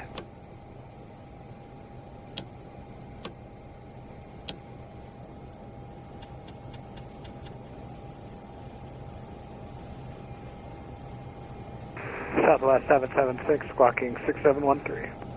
Southwest 776, readback is correct, runway 13, taxi via Delta. I saw that pipe right there and didn't realize it was a plane on a stick. It was like, what the heck is going on? Minneapolis Center, Southwest 776, my apologies. Could I get those taxi directions one more time? Yep, Southwest 776, runway 13, taxi via Delta, cross runway 23 at Delta.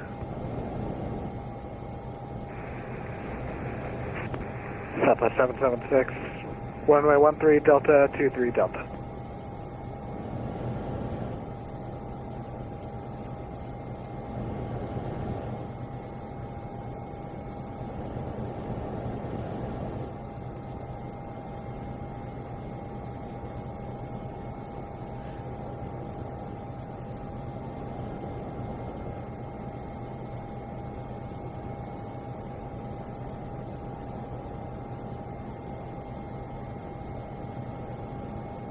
Okay. We're just stopping here. But I'm not the only one that sees what's going on over there. So we're just going to stop here. Park brakes on. Anti-ice systems are off. Throttle's coming to cut off. Oh, man.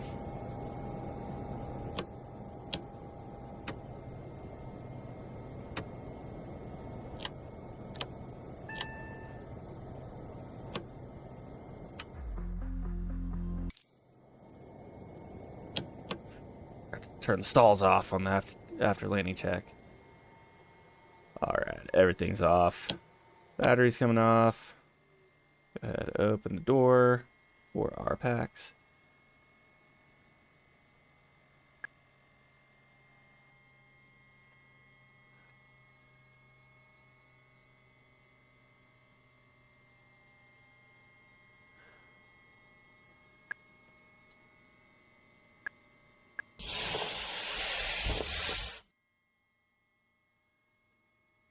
Ugh. The door not open. Oh, I didn't cock the door. Well, we made it. Landing wasn't the prettiest, but yeah, you called it. The that is better. Season update 15. It definitely feels like the rubber wheels are sticking to the ground a little bit more.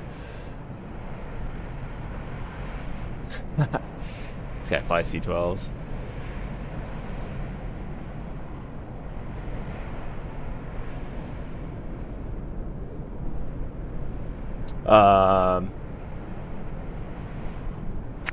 Yeah, the flight simulator, just like close to the ground, just the turbulence and everything is just nuts for no reason whatsoever. It's hard, so much harder to land and like keep crosswind controls in this game than it is in real life. So that kind of explains why I suck at landing in this game. But everyone that watched, thanks for watching.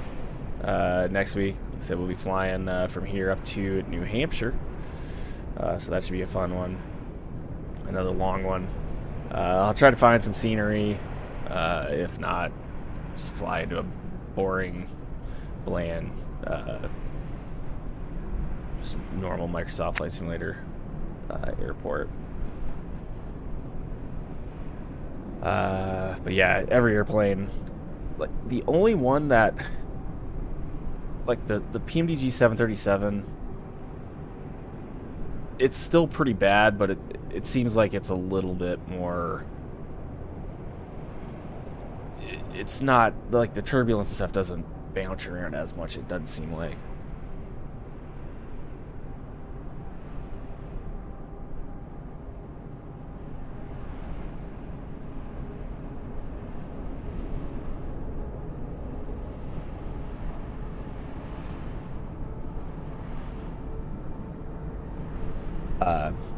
Yeah, next week out to New Hampshire.